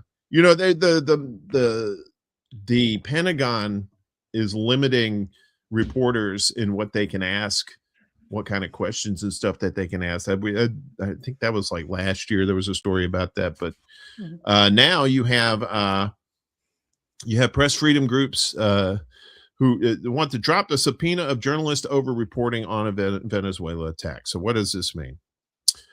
A coalition of press freedom and civil liberties groups yesterday implored U.S. lawmakers to immediately rescind their subpoena of investigative journalist Seth Harp, who named the commander of the elite Army Delta Force unit that carried out the illegal abduction of Venezuelan President Nicolas Maduro and his wife earlier this month. All right. So in a letter to House leaders defending rights and dissent, the ACLU, Freedom of the Press Foundation, PEN America, Reporters Without Borders, and more than a dozen other organizations warned that by issuing the subpoena, Congress is undermining one of the most cherished American freedoms. It's cherished, but a lot less people are cherishing it. Democratic Party anointed Harris. Yeah. So good to see you, whoever that was. That's my friend Andrew. Thank you, Andrew, for showing up. Appreciate it. From the UK. Andrew. From the UK. The subpoena has few parallels or precedents in recent history and poses a grave danger to the First Amendment's guarantee of press freedom, the letter reads. There is zero question that Harp's actions were fully and squarely within the protections of the First Amendment, as well as outside the scope of any federal criminal statutes. The effort to subpoena Harp was led by Representative Anna Paulina Luna, the UFO lady, who accused the journalist of the doxing of U.S. Delta Force operator by posting to X a then publicly available bio of Colonel Chris Conturitis. That sounds like Conturitis.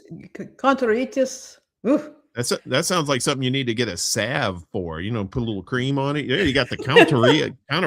Yikes. Woo, this cold weather makes my skin dry. Harp identified Count Riotous. I'm just going to call him Count Riotous because that sounds fun. As the current commander of Delta Force, whose men just invaded a sovereign country, killed a bunch of innocent people, and kidnapped the rightful president. That sounds like facts. The House Oversight Committee approved the subpoena with the support of Representative Robert Garcia, Democrat out of California, mind you.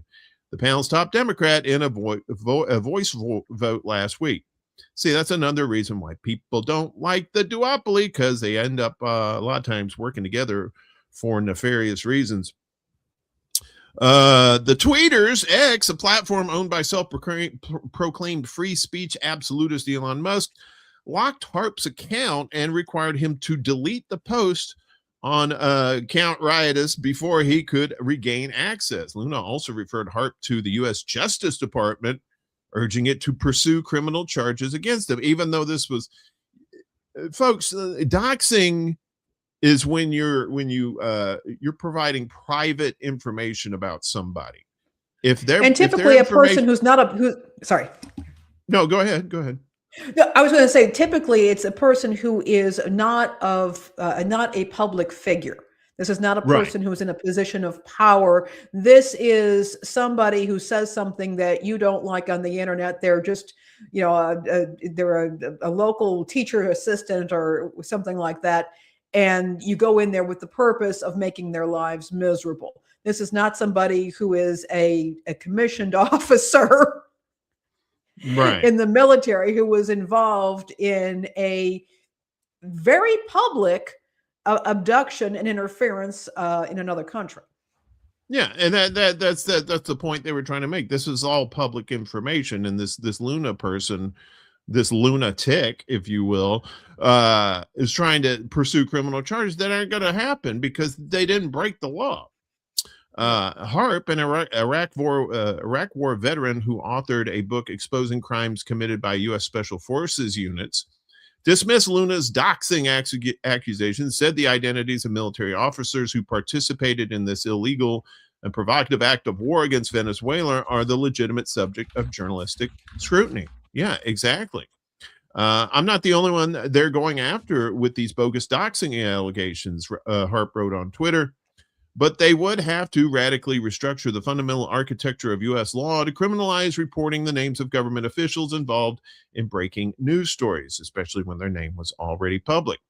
In their letter to House leaders on Tuesday, the Press Freedom Coalition stressed that while journalists have a right under the First Amendment to publish even classified information, none of the information published by HAARP was classified. Chip Gibbons, that sounds like somebody wears like a pop collar, you know what I mean? Like, hi guys, let's go to the Chip club. Gibbons. Chip Gibbons. Tennis, anyone? Oh gosh, with the pop collar, the collar like this. Oh, yeah. I hate. We don't want to make fun of him because but yeah, he's doing good, but but still, he needs to lose the chip. Chip Gibbons, policy director at Defending Rights and Dissent, said in a statement that Luna's attack on HAARP is clearly designed to chill and intimidate a journalist doing some of the most significant investigative reporting on U.S. Special Forces. Exactly. This goes back to the I have to get rid of the pop collar. This goes back to the Pentagon, who are limiting reporters from getting information. Her own statement makes clear that far from having a valid legislative purpose, she seeks to hold a journalist accountable for what is essentially reporting she dislikes, said Gibbons. This is a dangerous assault on press freedom as well as U.S. people's right to know. It's shameful. It passed the committee. And like I said, this was bipartisan too. Yeah. This was bipartisan. That's the thing. That's part of the propaganda scheme is not only to lie to people, to give misinformation. It's also to keep vital information from the public as well, especially like the names of who was involved in this. You see, going back to our example with the ICE agents, and they're all wearing masks and stuff like that. They shouldn't be wearing masks. They have to identify themselves. A lot of them don't have any sort of identification on them that says that they're a federal agent. And this has led to like bogus, people getting kidnapped and stuff like that. So the flow of information has to be free in this regard, especially when you're doing something illegal like this. And this thing that happened with Maduro is definitely illegal, to say the least, and sets a very dangerous precedent at the same time. It does. And as you pointed out, Uncle Warren, the fact that we've already got a problem with people not being able to properly identify ICE agents it's remarkable to me that I grew up in a culture where women were constantly told, do not believe somebody if they claim to be a police officer. Always demand to see identification, call 911, have them send out a marked squad car. Yes, they're going to be ticked off at you, but it's better that than it being a serial rapist or serial killer. Yeah. And all of a sudden that just goes out the window. We're just supposed to take a bunch of goons at their word and just go off with them and say, don't resist, and then the person doesn't, well, why didn't the person resist? Why did they just believe them? Well, right. Exactly. Yeah. Damned if you do, damned if you don't. And again, these restraints on the press, extremely disturbing, absolutely. Extremely disturbing.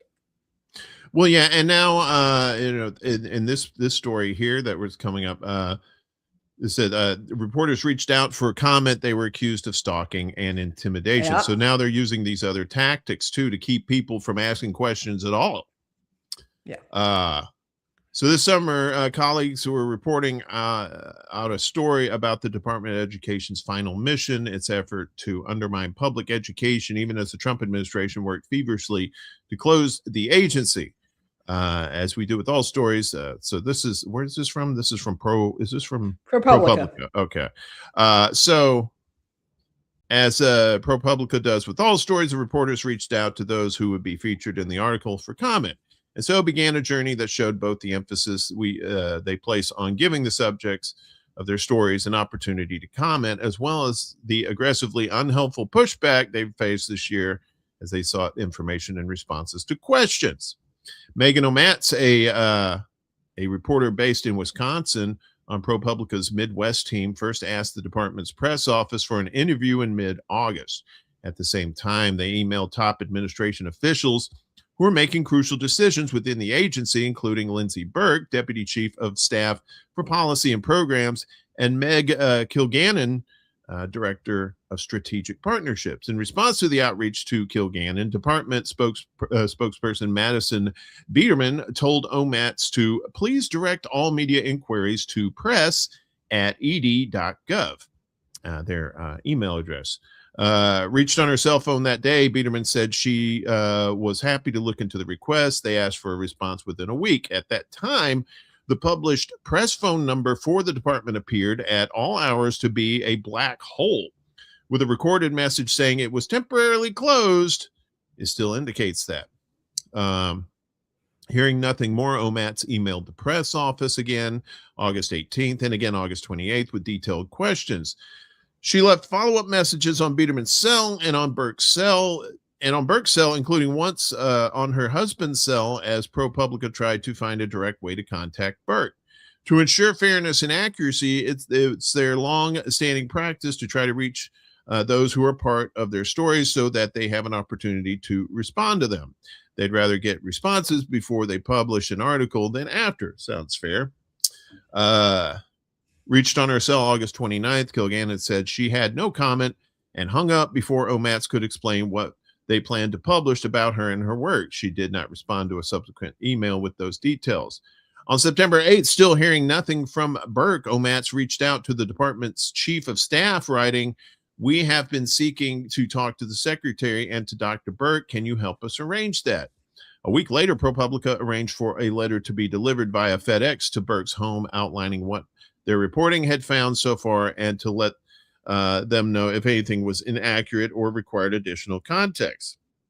They invited her again to talk with ProPublica to comment or provide any additional information. So finally, on September 17th, Biederman wrote, "Just heard from an education department colleague that you sent these inquiries in writing to their home address. This is also highly inappropriate and unprofessional.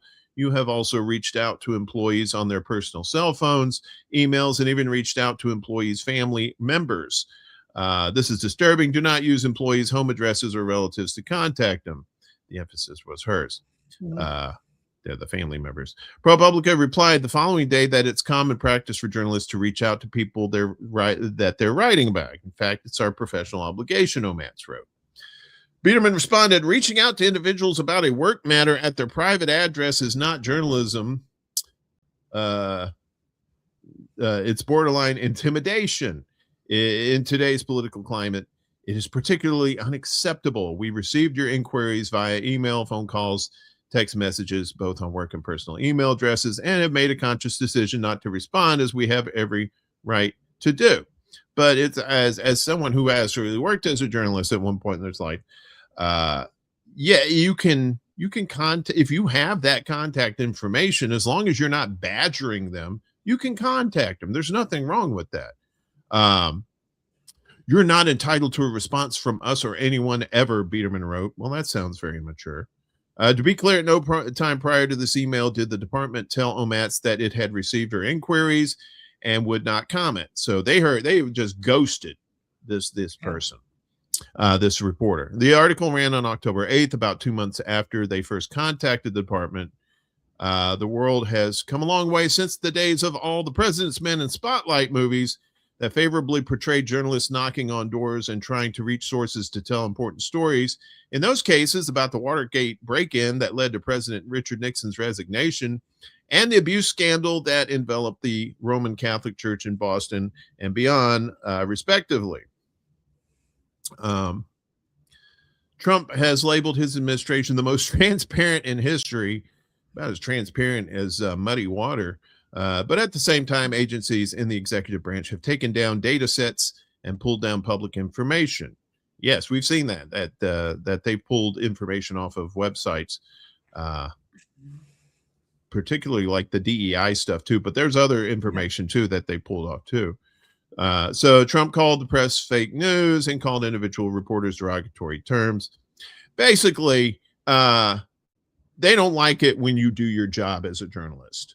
They Yeah. don't, they figure, okay, well, you're just going to stop at these roadblocks that we put up, and you're not going to do. And good journalists do not do that. They will hunt you down to try to get the information, especially you're doing something, a story about somebody, and you want to make sure the information's correct, and you want to make sure that that side of the story corroborates what you're putting in there, right? Because that's the last thing a good journalist wants to do, is provide false information. So that's why they do this. And so it's these tactics of avoidance to keep you from trying to get information from them. And then when you do say, look, I'm just doing my job as a journalist, and you're stonewalling me at every turn, instead of, they will say, well, that doesn't make me look bad. That makes you look bad because you're the stalker and you're the one doing it. And it's just, that's how they get around a lot of this stuff. But a lot of times that's not working anymore. No, it isn't. And the thing that's disturbing is, as was pointed out very clearly, this is standard journalistic practice. Is if you're doing original reporting, you reach out to the parties involved, and you reach out multiple times if you have to. Particularly these days, people have so many different ways of getting a hold of them. There's text, there's instant messaging or direct messaging on social media, there's WhatsApp, there's email, there's phone, and it's very easy to miss a message. It's become so easy because people don't always keep track of everything that they're doing. Using an official email for a government office or even a professional email address, again, may not end up with the person who you are trying to get in touch with. If you're a journalist, that may not be a good way to reach that person. Somebody else may intercept that. It may be intercepted by a mail filter. There's all kinds of things that can happen. So making multiple attempts to reach somebody, even if it does mean contacting them at a home address, a personal cell phone, a cell phone of a family member, is, particularly on a story like this of such magnitude, is the professional way of getting that information and giving that person a chance to tell their side of the story, to clear up any misconceptions, or to say, F off, I'm not talking to you. But to accuse a journalist of stalking when that person is not receiving, has not received a coherent response to say, hey, leave me alone, doesn't make any sense. And well, it makes sense if you're trying to demonize journalists. Yeah, this isn't like a another intimidation tactic. Right. This isn't like a paparazzi situation where you got like photographers chasing your car down and invading your public space and, just your private space or whatever. This is just people trying to hunt down information for stories, and bravo to people trying to get the story right and correct without bias. And a lot of times that seems like a rarity these days, but it still happens.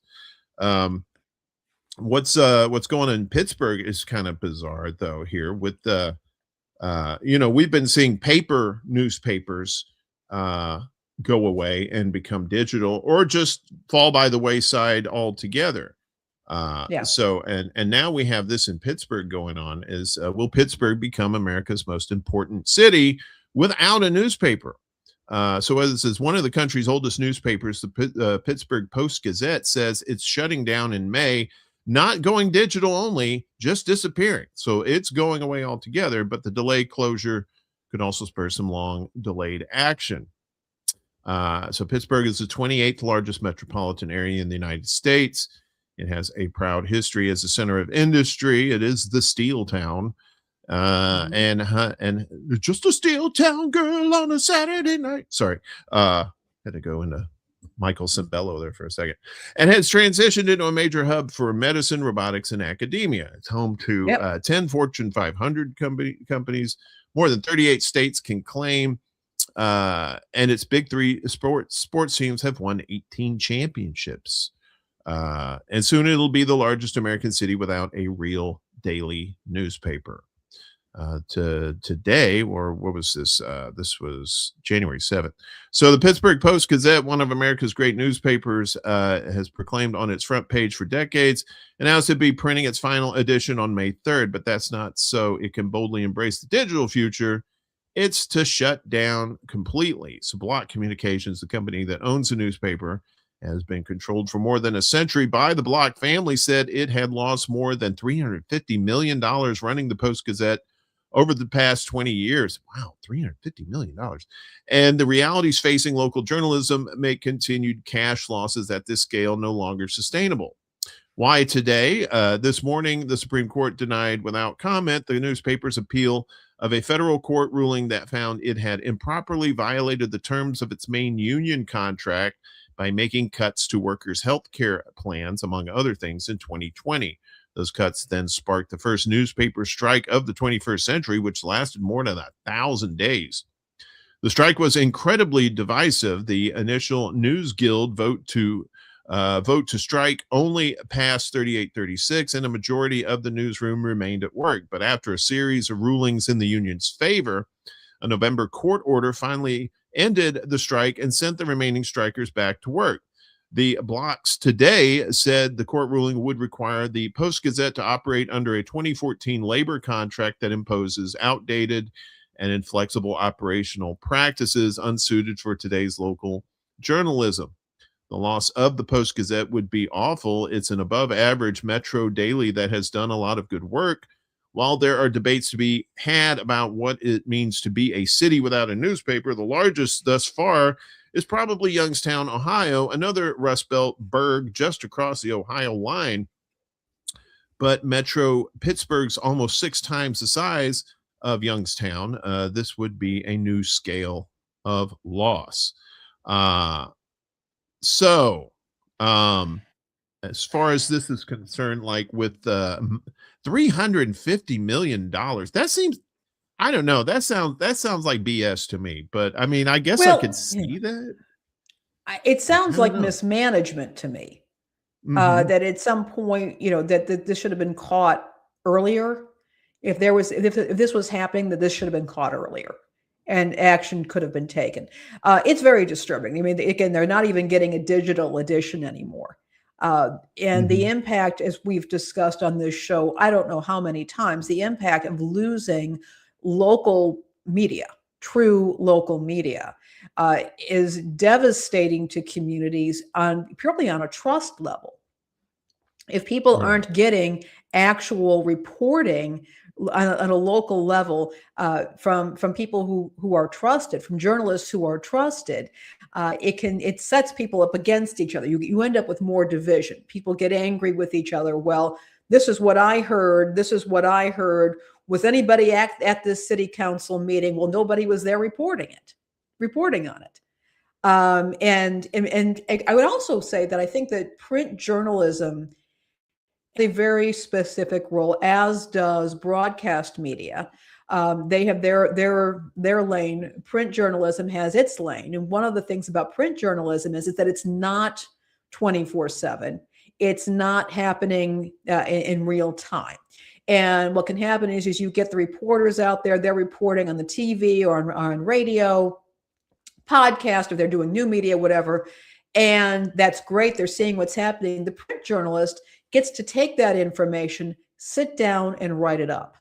So there's a longer process that takes place with print journalism, and where the person is curating, consolidating and curating, and then thinking it through, reaching out and getting clarification. It's a longer process that can provide a richer report for the public. And that is being lost when you lose reputable print journalism sources in communities. And for a city like Pittsburgh. Yeah, that's a major, as we say in radio, that's a major market. And to not have a print or any kind of major like media or journalism presence like that, it's going to have to fall into the hands of the independent journalism. Maybe some of these people will move on to other jobs, but maybe some of these people will also become independent journalists in Pittsburgh themselves. And with the way humans are now with our short attention spans, a lot of times people don't want to go into these long reads anymore, and that's sad, because that's where all the information is. That's where the nuance is, and they just want that. They want that hit of the headline, like, oh my God, what is that? And you get to little blurbs, but then you don't get the meat of it, like these long form journalism outlets like this do. Yeah. The other thing to keep in mind is they pointed out in the article that there's a lot of that. There are a number of academic institutions in Pittsburgh, including Carnegie Mellon, University of Pittsburgh. And what happens with that is their journalism or their communications students no longer have a place where they can be interning or working as stringers, and they're losing the ability to work for a city newspaper. They could possibly go into radio or TV or into independent stuff, which is okay.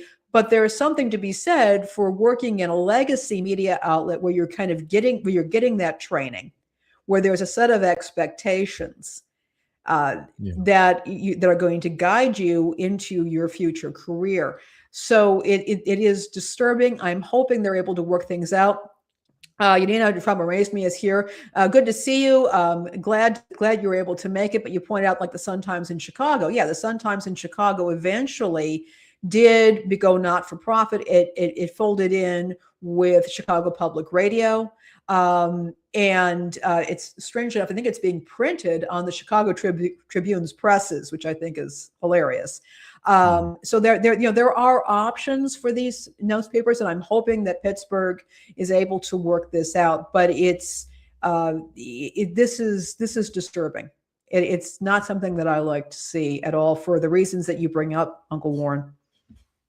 I tell you, I didn't know this was disturbing too. I didn't know that Spotify was running ICE recruitment ads. Well, apparently they're not doing that anymore after the government campaign ends. On Spotify, of all places. Yeah. Spotify is no longer running advertisements for ICE. The streaming service has confirmed after the Trump administration campaign ended in late 2025. There are currently no ICE ads running on Spotify, the Swedish company said in a statement. The advertisements mentioned were part of a U.S. government recruitment campaign that ran across all major media and platforms. Since April, the government ads have also run on Amazon, YouTube, Hulu, and Max, among other streaming companies, with the aim of recruiting more than 10,000 deportation officers, Gestapo, excuse me, by the end of 2025. Sorry, I had a little fascism. You feeling okay? You getting you have to take a COVID test? I just had a little fascism in my throat. I had to cough that out. Previously, Spotify said that the ads, which encouraged U.S. listeners to fulfill your mission to protect America and offered $50,000 in signing bonuses, did not violate our advertising policy. No, sure didn't. This advertisement is part of a broad campaign the U.S. government is running across television, streaming, and online channels, the company said in October. However, users can mark any ad with a thumbs up or thumbs down to help manage their ad preferences. Yeah, like that's going to do anything. That thumbs up, thumbs down. Get out of here. I don't know how the algorithms work on Spotify, but that just sounds dumb. The ad campaign ended before an ICE agent fatally shot Renee Good last week. Last night, U.S. Border Patrol agent shot 2 more people in Portland. It also ended before Indivisible, the grassroots movement behind the No Kings demonstration, sent an open letter to Spotify's new CEOs, Alex Nordstrom and Gustav Soderstrom, on their first day of work on January 2nd, petitioning them to drop the ads and make a public commitment to reviewing and updating Spotify's advertising policy to prevent government propaganda and hate-based recruitment ad campaigns. In September, it was announced that Spotify founder and former CEO Daniel Ek, would step down to become executive chairman. Ek's 600 million euro investment in the military AI company Helsing of which he is also chairman, has also been a source of discontent among musicians and listeners. In September, UK trip hop group Massive Attack withdrew their music from Spotify in protest. So Spotify has faced a number of high-profile musicians withdrawing their music from the platform in protest at X investment in Helsing, with some motivated by the ICE ads, among them Australian psych rock band King Gizzard and the Lizard Wizard, Canadian post-rockers Godspeed You, Black Emperor, U.S. indie band Deerhoof, and U.S. singer-songwriter Kaja Bonet. Numerous listeners have also reported quitting the service for political reasons. The end of this specific advertising campaign certainly does not mean an end to ads of this nature, whatever platform might broadcast them. ICE has reportedly planned a $100 million year-long media barrage for what it calls wartime recruitment, the war on the citizens, that is, targeting conservative radio show listeners, gun rights aficionados, military affairs followers, and men's interests enthusiasts. Want to deport men's interests enthusiasts. Yeah. Want to deport illegals with your absolute boys? One of the agency's ads says. Jesus Christ. Officials will also invest in deals with lifestyle influencers, going back to the thing, to pay. What was I saying, Uncle Warren? It all comes full circle. Yeah, Spotify is just crap anyway. And it seems like now, and this is just a sidebar, Spotify is uplifting AI music on there too. So not even real artists are getting their fair shake on there. But yeah, it's just another arm of propaganda, right? Mm-hmm. Yeah, it is. It's ridiculous. So people, it's like when I started getting these, Uncle Sam wants you to work for ICE. I'm looking for recipes on Instagram. I'm like, you want a 57-year-old woman? Yeah, no. Apparently, me and my buddy Ed, we kind of looked into that. As apparently, you don't get the signing, like the $50,000 signing bonus. You don't get until like maybe like 2 or 3 years into it or something. It's another scam. That's all it is. It's another scam. Well, when you think about, we have a government that has been perfectly willing to dupe interpreters in Afghanistan. And, in other countries that, people were said, we'll bring you to the U.S., we'll bring you and your family to the U.S., we will set you up, you'll be on your track for citizenship, if you work as an interpreter for us here, and then oopsie daisy, just forget about them. What makes you think that this government's going to pay any attention to you, or what it's Well, yeah, it's kind of like our veterans, right? They use them up and then they spit them out and then they don't do anything to help them afterwards. So Yonina in the house. What's up, Yonina? Good to see you. Spotify is halfway to shady, though. Not more than halfway. It's like real shady, to be honest with you. Yonina, this thing about the passports, can you get us can you get me a link on this? Get me a link, send it over to me on Facebook. Get me that. I'll look into it. Please do. All right. Time for some clowns. For some clownish VA. I saw this and I said, yeah, this is some dumb stuff right here. This is some of the EPA, the Environmental Protection Agency. See how they do the air quotes there? This is from the Sierra Club. That's so to stop considering health impacts of pollution. So who are they really protecting, right? So this was Monday. So the New York Times reported that the EPA would cease to calculate the negative health impacts of air pollution in its future rulemaking process and only consider industry costs.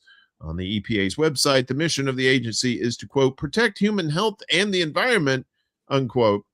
Between 1999 and 2020, air pollution from coal-fired plants killed nearly 500,000 Americans. This change in policy is yet another attack from the Trump administration on American public health.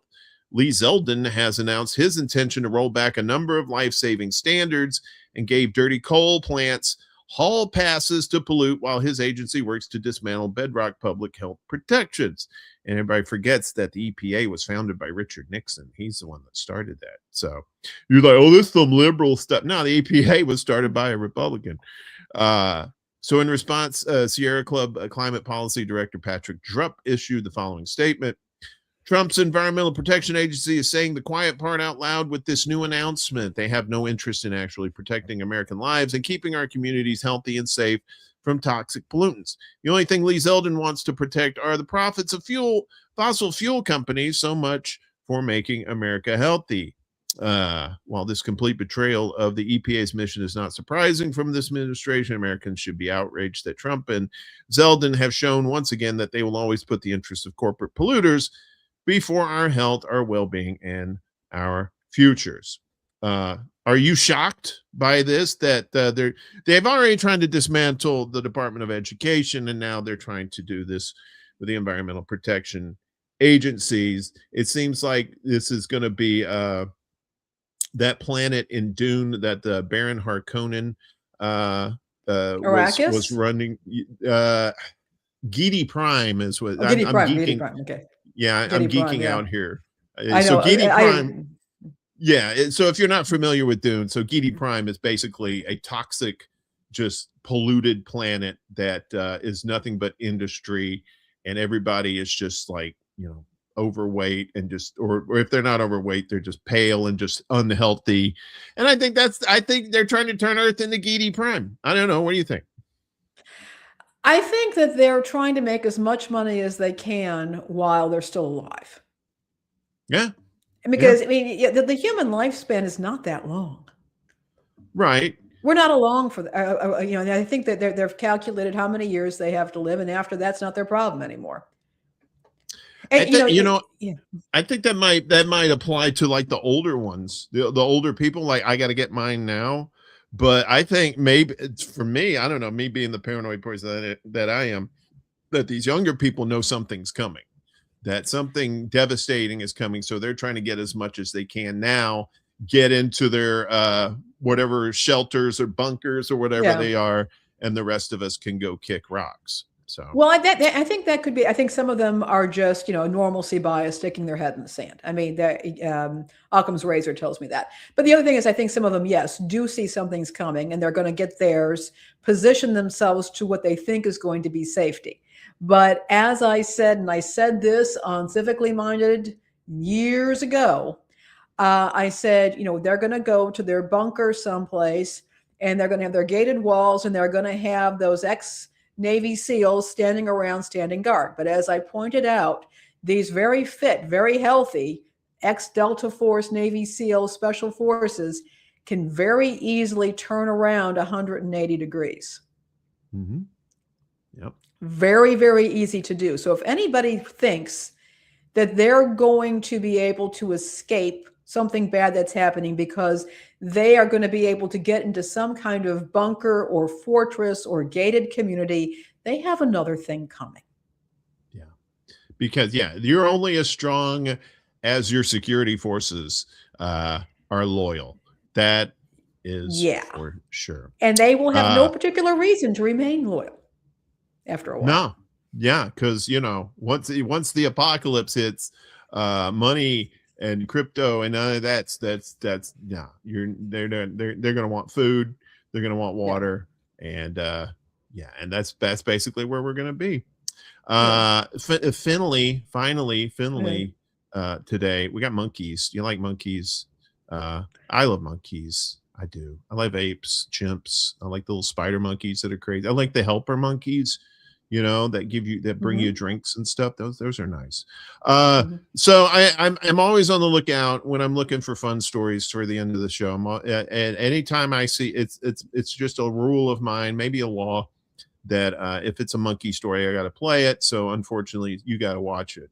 Multiple monkey mysteries on the move in Missouri. Alliteration. So there's a little video here, but we're kind of pressed for time. So let's just get to it. Authorities in St. Louis, Missouri are on the hunt for an unknown number of vervet monkeys spotted wandering loose in the northern part of the city. The St. Louis Department of Health said the first reports of monkeys on the loose came Thursday, with sightings taking place near O'Fallon Park.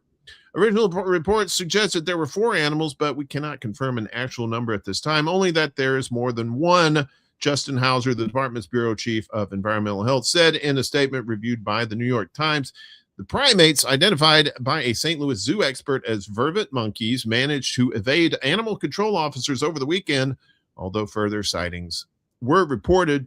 We are working to get an idea of where they may be hiding or seeking food, Hauser said. Once captured, the monkeys will be transported to a facility certified to take care for exotic animals. Hauser told Fox 2 St. Louis, vervet monkeys are intelligent but unpredictable, just like us. The origin of the loose animals remains a mystery. Hauser said monkeys and other primates are not legal to be kept as pets in St. Louis. Vervet monkeys are native to East Africa, and adults typically weigh 6 to 11 pounds. And we have a double dip if it was a sheep dip. Oh! 50 sheep escape shepherd walking to a grocery store. No, it's not a bar joke. It's one of these. So there they are, walking in there. Look at these guys. Kind of like people going to a sale, right? You know, they get a bargain, like, I gotta get all my friends here. All right. So a flock of about 50 sheep escaped from their owner while being herded and took a shopping trip to a nearby supermarket in Germany. This is German. If you hear the in the background there, that's that's German gibberish. A video taken at the Penny supermarket in Bergsen, Lower Franconia, shows dozens of sheep flooding into the stores. You saw through the front doors, causing chaos inside the store and leaving a trail of destruction and poop in their wake. Yes, poop. Yes, because animals poop. Everybody poops sometime. Local police confirmed the incident. Shepherd Dieter Mickler said the sheep had broken away from a larger flock he had been herding through the area en route to the Seine River. Mischler said the sheep had apparently been distracted by by acorns on the ground in the store's parking lot, and then went inside in search of more snacks. He said the sheep were safely reunited with the rest of the flock. He goes, and when I arrived, they were already out of the store, and now they're back with the flock. Mischler told the Main Post. And folks, this is an actual true story. We're not trying to pull the wool over your eyes. That was a fascinating yarn, Uncle Warren. Yarn. A wool yarn. Is that where we're at? Sorry, we're all in imperialist propaganda, right?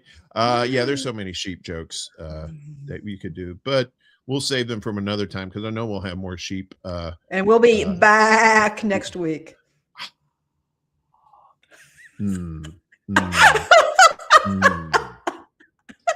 I thought I was the bad one.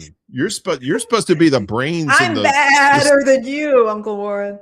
You're supposed to be above the fray there. Yeah, so. Andrew's mad.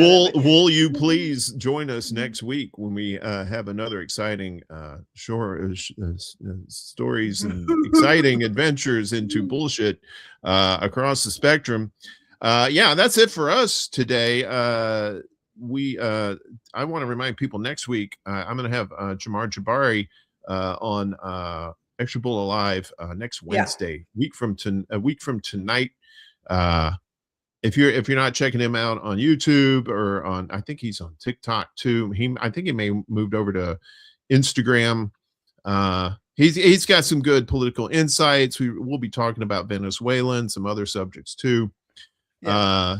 We had a big fat show today. That was fun. Did you enjoy yourself? We had a lot of fun, and we appreciate everybody showing up and supporting us. And again, keep hitting us up with your story ideas, leads. Always happy to hear about them, and hopefully include them in the show. Flock off with such terrible puns. Yes. Bad. Spin that. Yes. This is our peoples. This is our peoples right here, our crazy peoples. We love each and every one of you, and we thank you for joining us on YouTube, on Rumble, on Facebook, and on Instagram as well. We just cleared 51 subscribers now. So we did. we're slowly and surely kind of creeping up there, and we couldn't have done it without your help, the love and support that you give us. We appreciate everything you do. Yeah, and we're just going to keep ramming on through the duopoly in this country and bring you great news. Did you get that, Uncle Warren? Ramming through. You trying to get my goat? Through. Is that what it is? Yeah, that's what you're trying to do. Jesus H. And that's why I don't have any friends. Yeah, so Uncle Warren. Well, you have to tolerate. Yeah, you have to tolerate me, but you put up with me too, so there you go. It's fine. Well, yeah, I was saying you probably have the job there. You had to go there. No. Okay. Yeah. Always the sheep, never the shepherd. Anyway, folks, thanks again. We love each and every one of you. We'll be back again next week, same time, same channels. 11 a.m. Eastern, 8 a.m. Pacific time on all those channels we mentioned. We love you. Take care, and we'll see you soon. Bye-bye. Bye-bye.